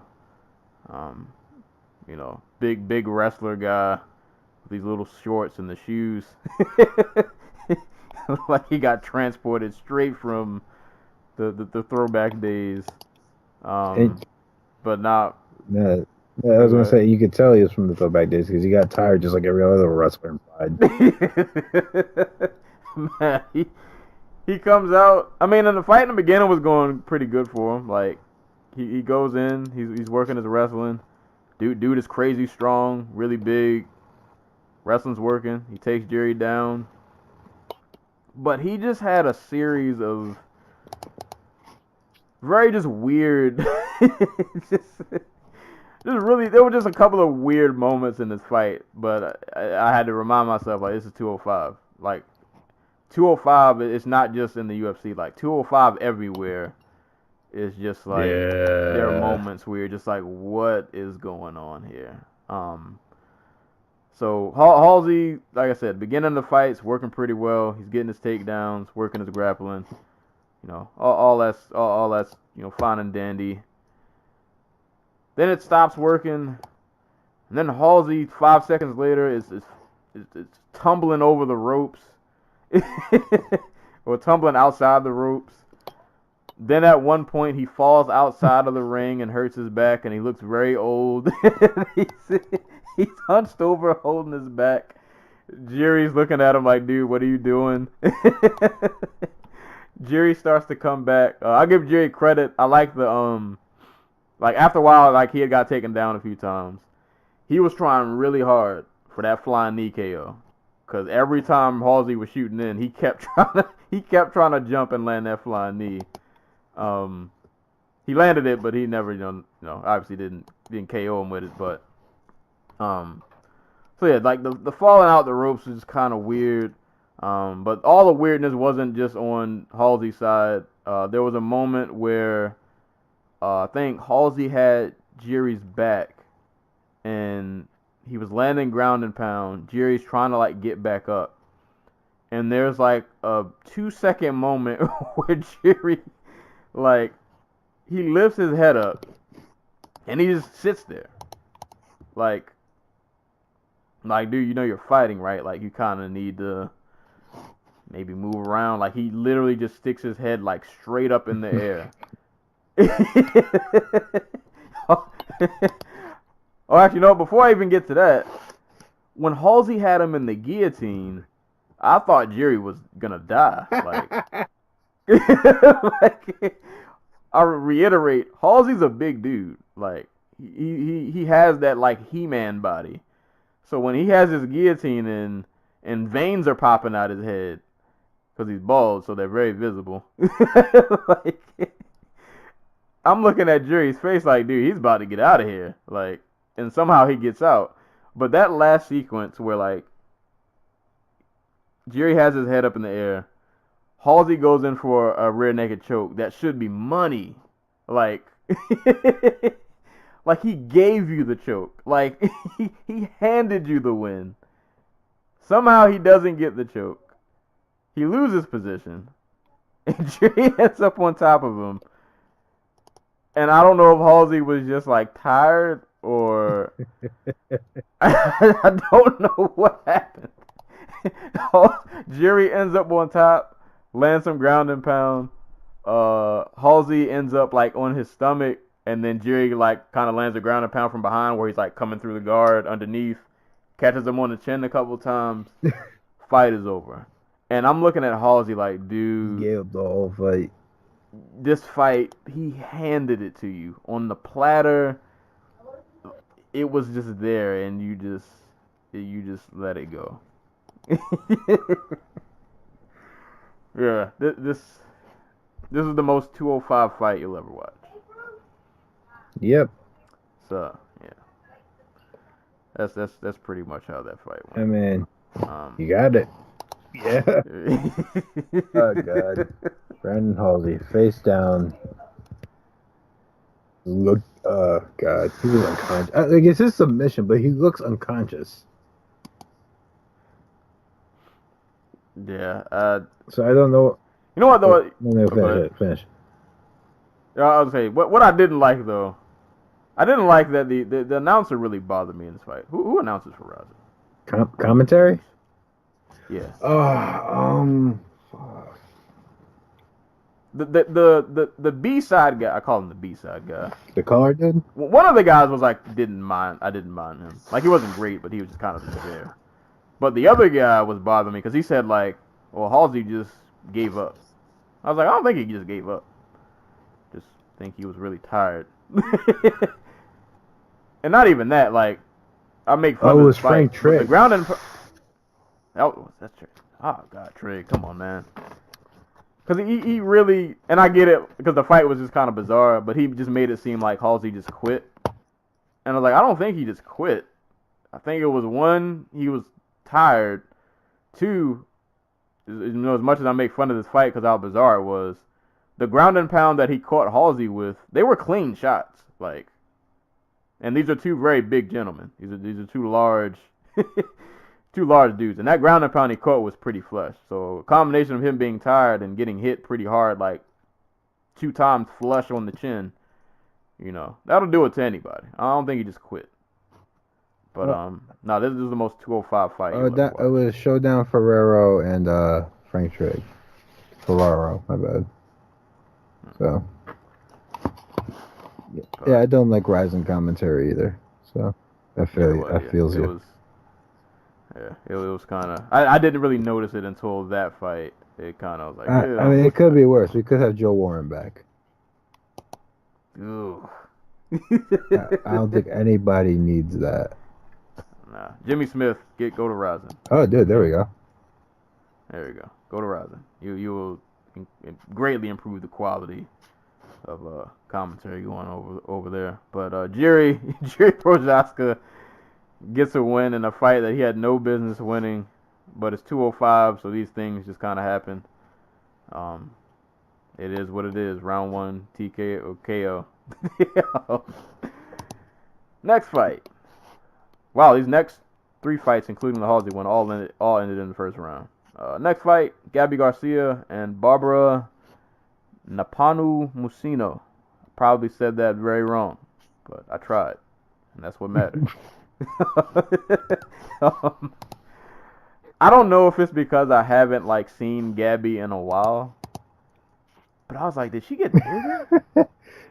Because I think she stopped trying to make the cut. I think this was just because I think before they had her cutting weight. Because when the moment in the fight, and I'm kind of fast forwarding here, but the last sequence of the fight where she got the trip and took Barbara down, I was looking at her back muscles, and I was just, it's like Bane. I don't remember her being this big. She's been big, bro. I knew she's been big, but she looked I don't know, maybe just I was just looking at the back. I was like, those muscles are just about to pop. I don't know if you guys remember in the Street Fighter movie, the live action one that was so terrible that it was good. But there was a scene where Gal caught somebody with an uppercut, and for 2 seconds the camera zoomed in on his biceps. It was like a muscle on top of a muscle. That's what Gabby's back looked like.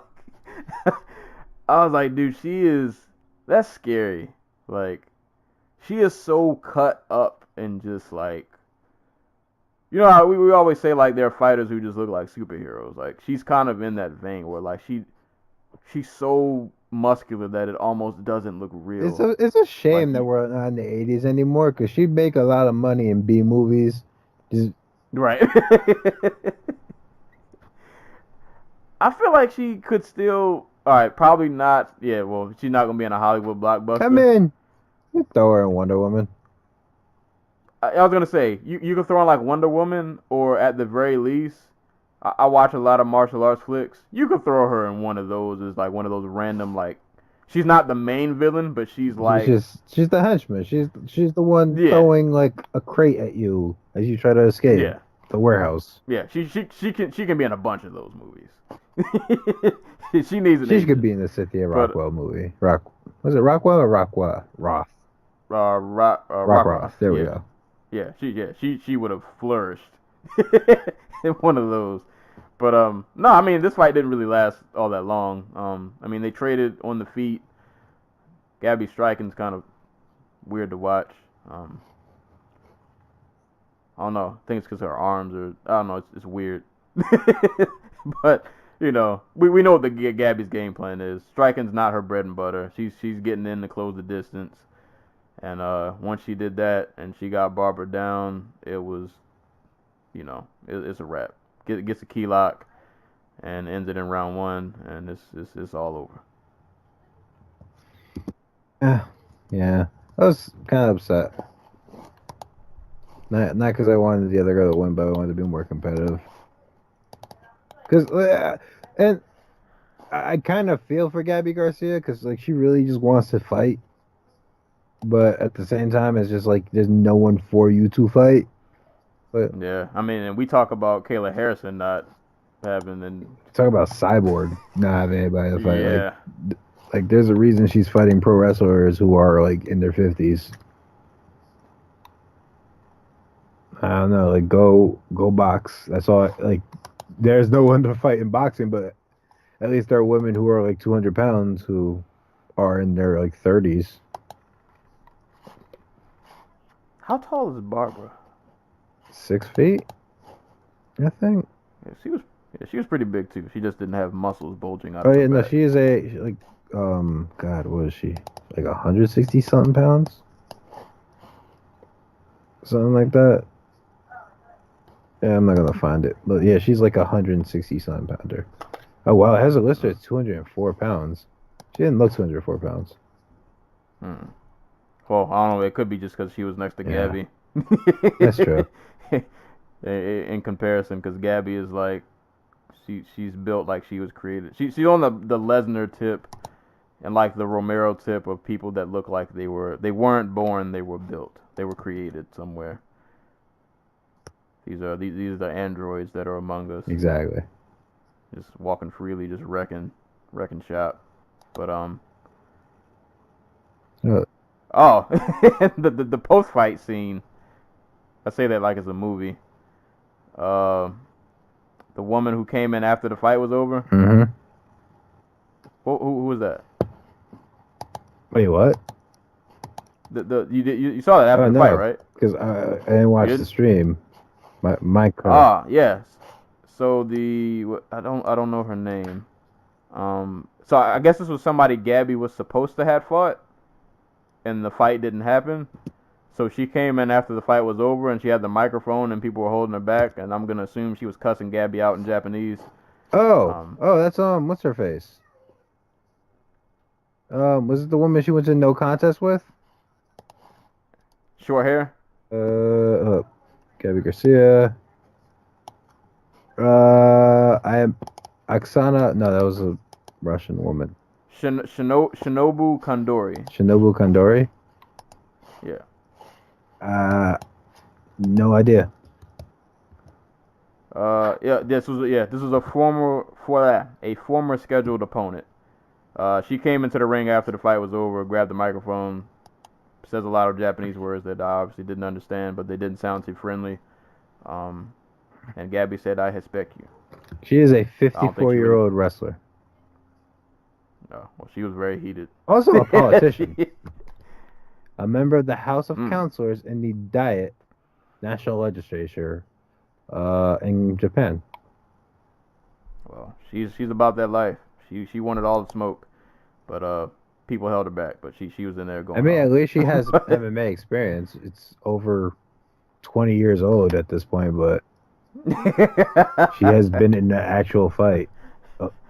Gabby would have sat on her, and it would have been over. I mean, yeah. Cause I was looking at the size of her, and I thought she was just like a random fan, and then I found, yeah, right. Cause I was looking like, who is this? And then when I found out a former opponent, like Gabby just would have sat on you, and she would have won via submission because you couldn't even get back up. Like she wouldn't even need it to like do an arm lock. You just would have gotten sat on. Gabby Garcia defeats Barbara Nepo Mucino via key lock in the first round. Going on to the next fight, which I was really looking forward to, Damian Brown and Darren Cruikshank.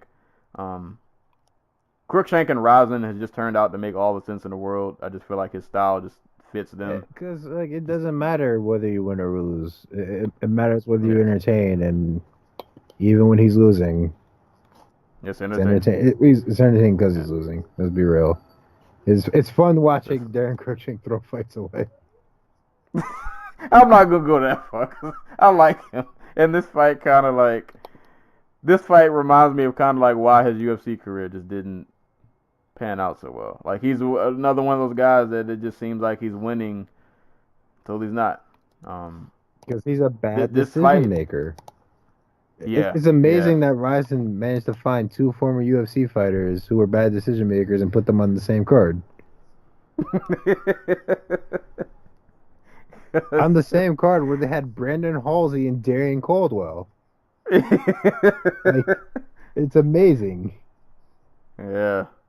And then they all got the same result. But also on the same card where they put Floyd Mayweather. It was the only way Rizin could have ended. Like, was this a Crookshank fight. Very entertaining in the beginning. If you know Crookshank, you know dude's a really talented striker. So he's getting the striking off. He landed a couple beautiful spinning elbows. One of them he hurt Damian with. They exchanged leg kicks. Damian actually knocked Crookshank on the ground with one of his leg kicks. Crookshank did a really slick move where he caught Damian with a leg kick and immediately followed up with like a kick to the face while Brown was on the ground. And of course in Rizin that's perfectly legal because their rules are better. Still don't understand their round system though.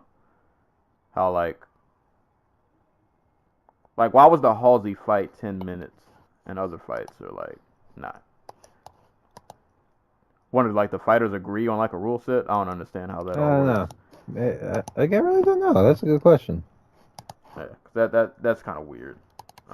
But anywho, you know, it's a Crookshank fight. Like Damian Brown was like pretty much trying to counter most of the fight. He landed a few good shots, but it just looked like Crookshank just via like pressure and output. It looked like had he just kept this on the feet, you probably could have got a TKO maybe in like the second round. Or at worst, you just would have, you'd have got a decision.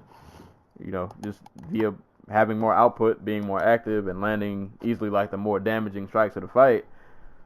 But it's a Crookshank fight. You gotta lose somehow.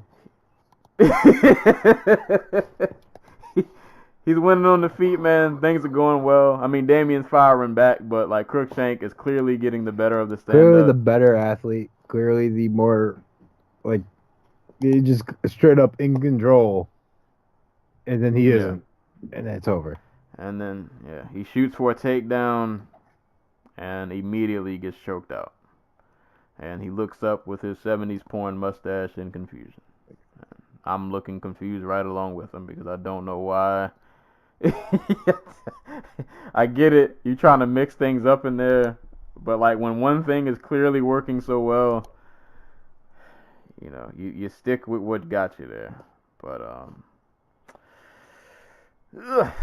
it is what it is. I don't know what else to say. I don't know what else to say.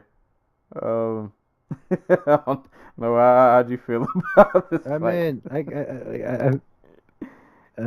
that's basically like, okay, I just watched Derek Crookshank fight. That's basically it. Like, dude, like, I don't know anybody who throws fights away like Derek Crookshank, except maybe the other former UFC fighter on this card. We'll get to it eventually. Oh man, like a piss poor decision maker. Yeah, no bueno, no bueno. So Damian Brown won round one via guillotine, because that's just what happens. And rounding out the main card, Miyu Yamamoto and Mika Nagano. I apologize for my prior Rizin blunder of not recognizing Miyu Yamamoto, his kid's sister. The best part about that is you were like, I know kid's sister fought on this card. Or was at least supposed to. She was staring me right in the face.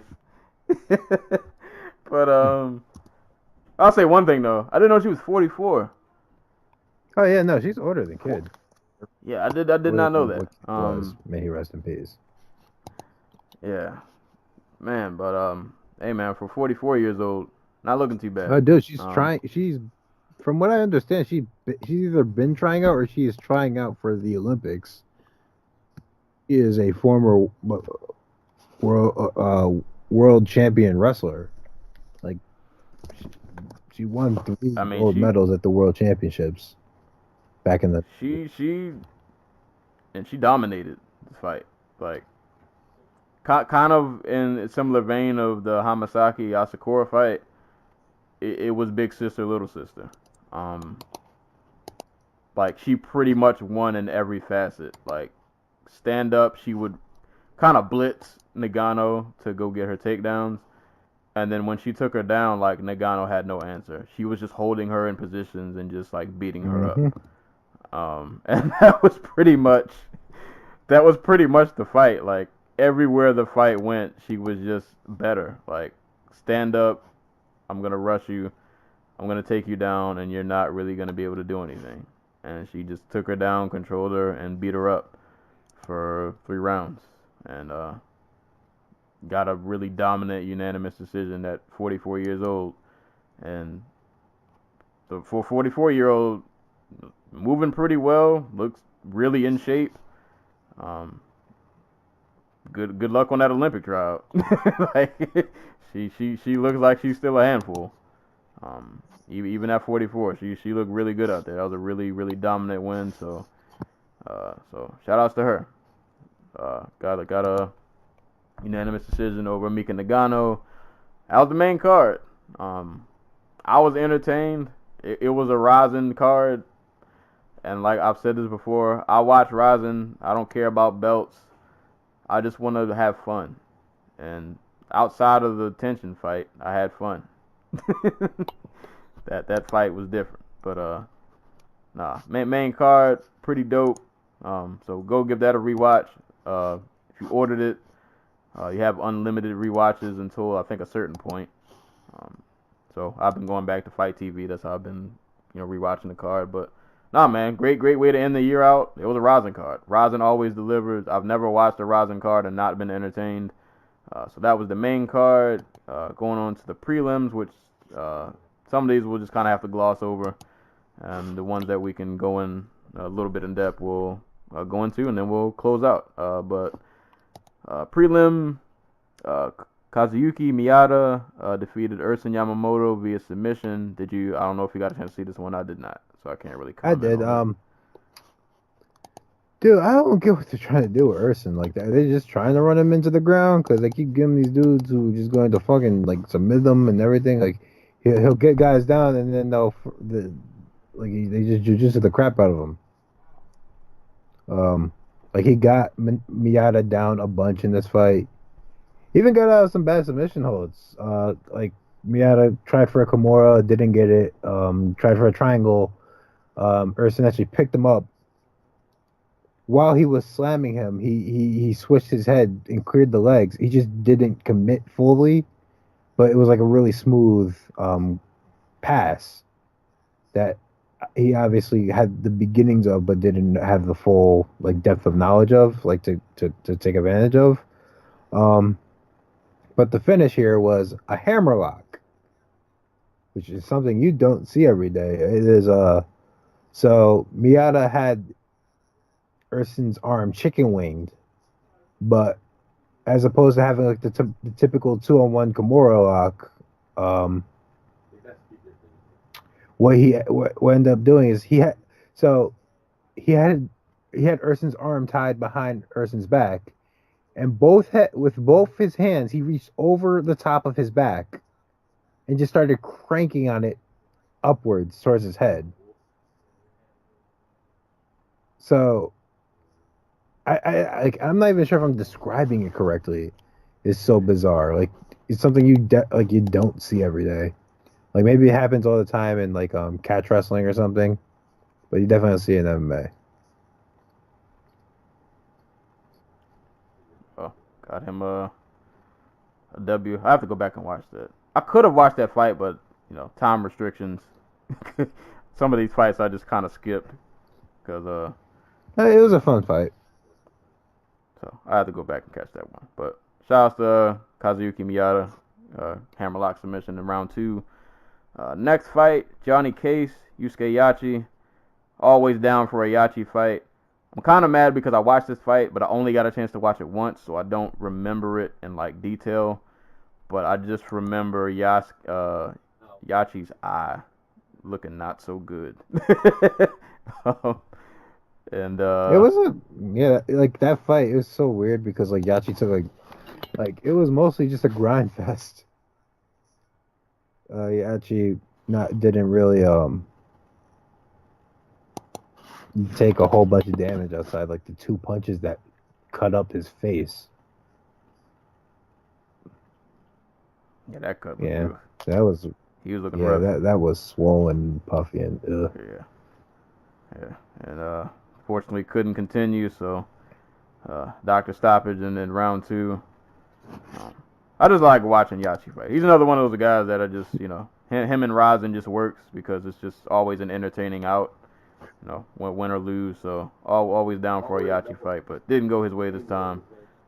Johnny Case wins via doctor stoppage. On to another fight, which I watched and don't remember, but I remember enjoying it a lot while I watched it. Yuki Motoya fought Justin Scoggins. Had a nice 1-round scrap. Scoggins. So I don't remember much of this fight in detail other than the TP choke that Motoya landed to end the fight, in which the TP choke looks like it could be like a Mortal Kombat fatality, but in Mortal Kombat, like your head would just explode from the pressure. Like, you just squeeze somebody's head off. Right. Like, so for those, and you know what, no, I'll let you explain the TP choke, because I can't really, I know what I watched, but it was hard to explain. Right. I'll let you. So in typical Justin Scoggins fashion, he decided in a fight where I'd say he had the kickboxing advantage. Like, Motoya is a very good kickboxer, but Scoggins was winning for the short time it was on the feet. He decides to go to the ground because that's what Justin Scoggins does. He goes to the ground sometimes and loses. That's what he did here. So Montoya locks up a triangle, and he's really cranking on it. He gets the arm across the head, across his stomach, and is really cranking on Scoggins' head, trying to get him to tap out. Scoggins, for the most part, is doing a good job of pressuring with his leaning forward, trying to stack. So what Montoya does is he grabs around both his legs so that his hands meet behind Justin Scoggins' head, and then proceeds to let go of the triangle and just put his feet up in the air and squeeze at the knees. So his hands are bringing the pressure down, and his knees are now acting like to squeeze him in. So as opposed to just I don't know how it compares. Like, I've never actually done it on the mat, so I don't know how it compares to like your typical triangle. But it seems more suffocating. And Scoggins, who I guess had never seen this in like practice before, decides to just like punch at Montoya's face until he lets go, which doesn't happen. Instead, he ends up tapping out because due to the pain. Probably should have fought the hands, because that was the only thing keeping him in Montoya's legs. Oh, too late for that. Yep. That choke was like it hurt so bad. Like, that was a lot of pressure. His head was about to pop off. Yeah. TP choke. Add that to your MMA category. I mean, it was a really good choke. Like, it was really... No, it was awesome. Yeah. Not something I've seen before. I can't think of many TP choke finishes I've seen. But, add that to the list of a variety of submissions. That's funny, not to sidetrack. So our next episode will be our award show. I was trying to think of what is submission of the year. We don't have any mighty arm bars going on this year. I think I got one. Well, I got two, and they're the same, but there's not a lot. Like, I even looked on the regional scene a little bit, and there's not a lot of like dudes hitting helicopter arm bars like there were last year. Yeah, no helicopter arm bars, no twisters. Yeah. I like the TP choke though. That was awesome. I enjoyed that. But yeah, Yuki Motoya via TP choke over Justin Scoggins in round 1. So congrats to him. Next fight, which is the last fight that I actually watched, Oka Sasaki and Manel Cape. I just remember a lot of takedowns. Mostly done by Sasaki. But I don't remember much of the fight in detail either. The first round was a lot of Manel Cape just kind of posturing, making mean faces, lowering his hands, pulling behind his back, acting like he could do the whole head movement thing, make a miss. Didn't really do a good job of that. Got taken down. Was better in the second round and second and third round, but he would commit to the right hand, and Sasaki was doing a really good job of just like finding his legs whenever he would throw the overhand. So it was basically Sasaki out grappling, and he did work. It wasn't like any. It wasn't really. He stayed busy on top. A lot of ground and pound. Second and third round on, like a lot of passing mostly. He was trying to get the bag, trying to get the chokes in. Didn't really work out. I keep forgetting that Oka's working with Ray Longo and Matt Serra, because like during the broadcast you just hear them in the background in this quiet Japanese audience, just screaming their heads off. I'm like, Oka Sasaki even Now he has to understand not only just English, but New York. Strong New York. Accented English. But, yeah, man. Sasaki held it down. A lot of takedowns. Gets the decision over Manel Cape. Did you see any of these next two fights? I saw one of them. I saw the Justina Haba Shinju Nozawa Iclair fight. I can't pronounce her last name, so I'm gonna just call her Shinju Nozawa. It was a fun fight. It was fine. Haba struggled on the feet. Like it was weird because the technique wasn't there, but the timing was. So she would catch like Shinju right at the end of when her punches would be effective, but she would be so out of position that like it wouldn't matter. And to her credit, like both women, hella flexible, because Shinju got caught in an armbar situation in the first round, and Haba was face down. So what Shinju does is she takes her leg and just puts it on like Haba's butt and just pushes off with it to get out. Like, but she like kicks it above her head and then brings it down before she does it, and it was just really crazy to see, just because of how freaking you don't see that in men's MMA a lot. People being able to fight, go that far. But Haba eventually does get the back, locks up both of Shinju's arms, and gets the rear naked choke for the win. And I believe this was her debut fight. So props to her for getting a winner debut. There you go.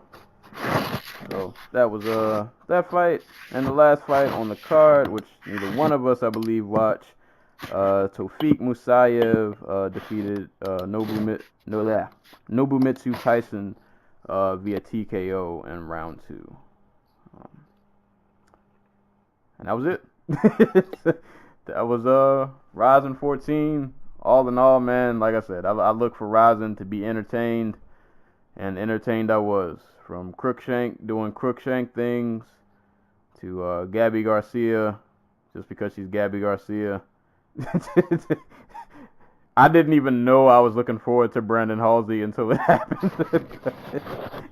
But I got that as a bonus. And obviously, man, Horiguchi and Caldwell, that was awesome to see. And Hamasaki and Asakura. And the other fight I shall not mention, because I didn't want to see that.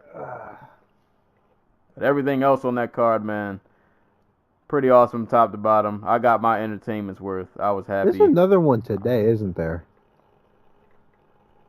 I completely forgot about that. No. Wasn't that happening today? No, the other one happened already. The one with what's his name? Yeah.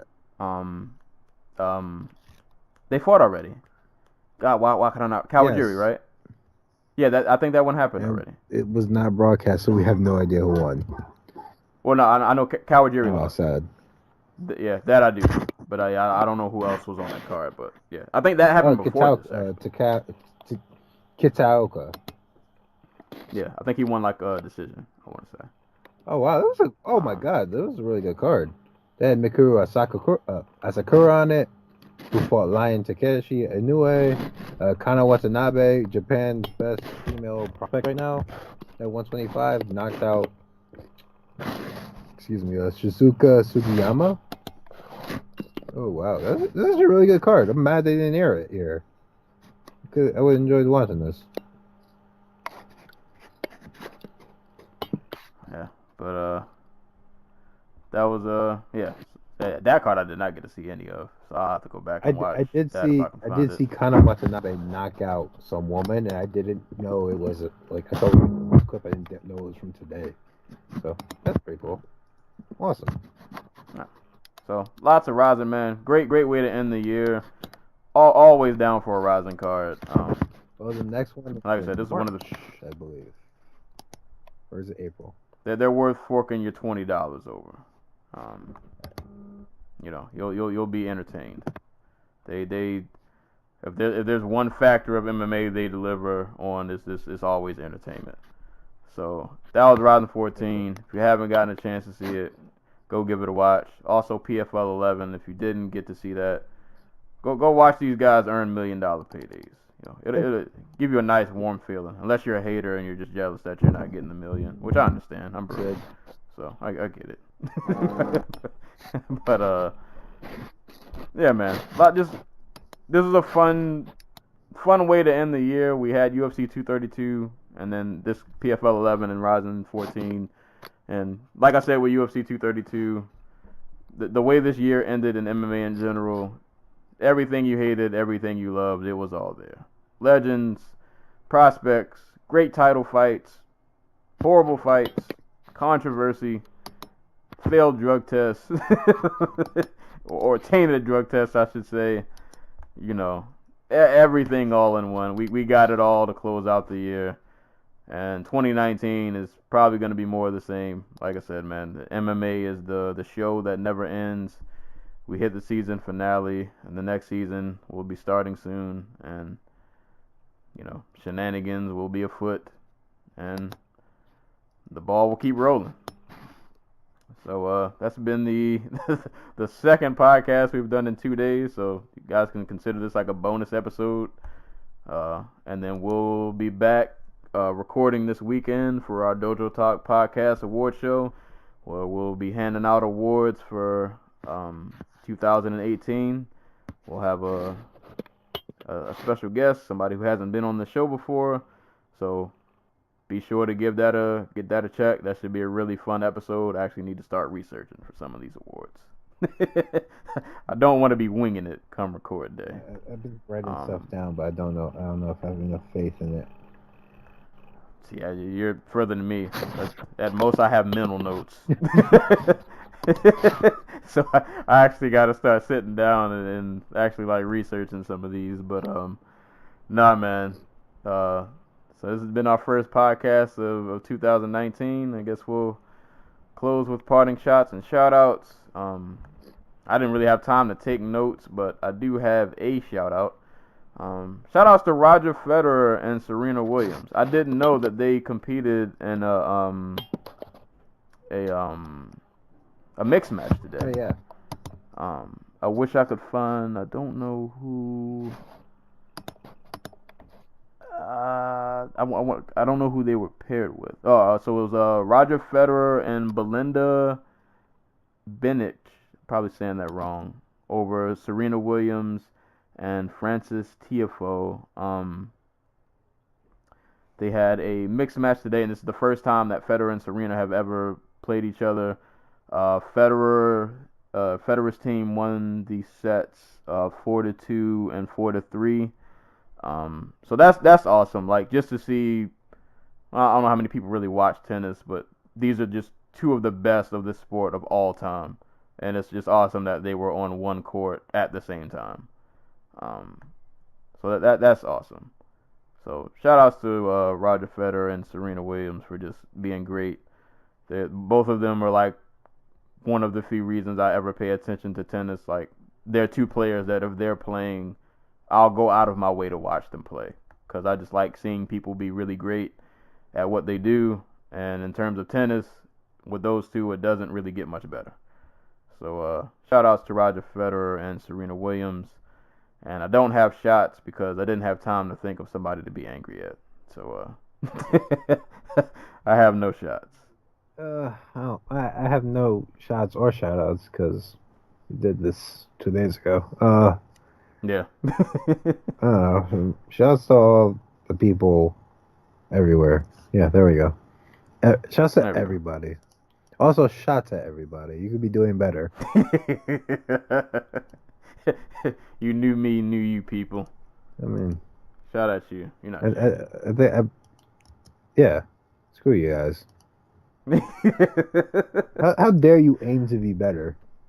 You think you're better than us? Jerks. Yeah, lower that bar. Get off that high horse. We don't better ourselves over here. I will kneecap your horse. Cutting the hooves off. Oh, that might have went too far. We don't gotta cut off the hooves. Turn your horses into glue. Let's go.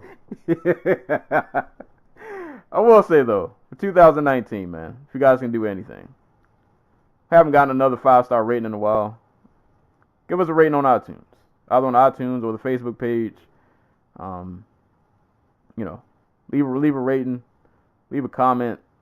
That's what I want you guys to do for 2019. I'm gonna try to work on being more active on social media, trying to get that popping more, and I would like you guys' help in that also. So if you're listening to this podcast, and I would assume if you're listening to the Rizin podcast of all episodes, you're definitely a hardcore MMA fan. I don't know any casuals who are tuning in for Rizin. So head on over to iTunes, give us a nice score. Kick off 2019 on the right foot. Whoa. Greatly appreciate it. But this has been another episode of the Dojo Talk Podcast. As always, check us out, SoundCloud, YouTube, iTunes, Spotify. Send questions to Dojotalkpodcast at yahoo.com. Hit me up on Twitter at Serial Sensei. And be sure to tune in to our next episode where we will hand out our Dojo Talk Podcast Awards for 2018.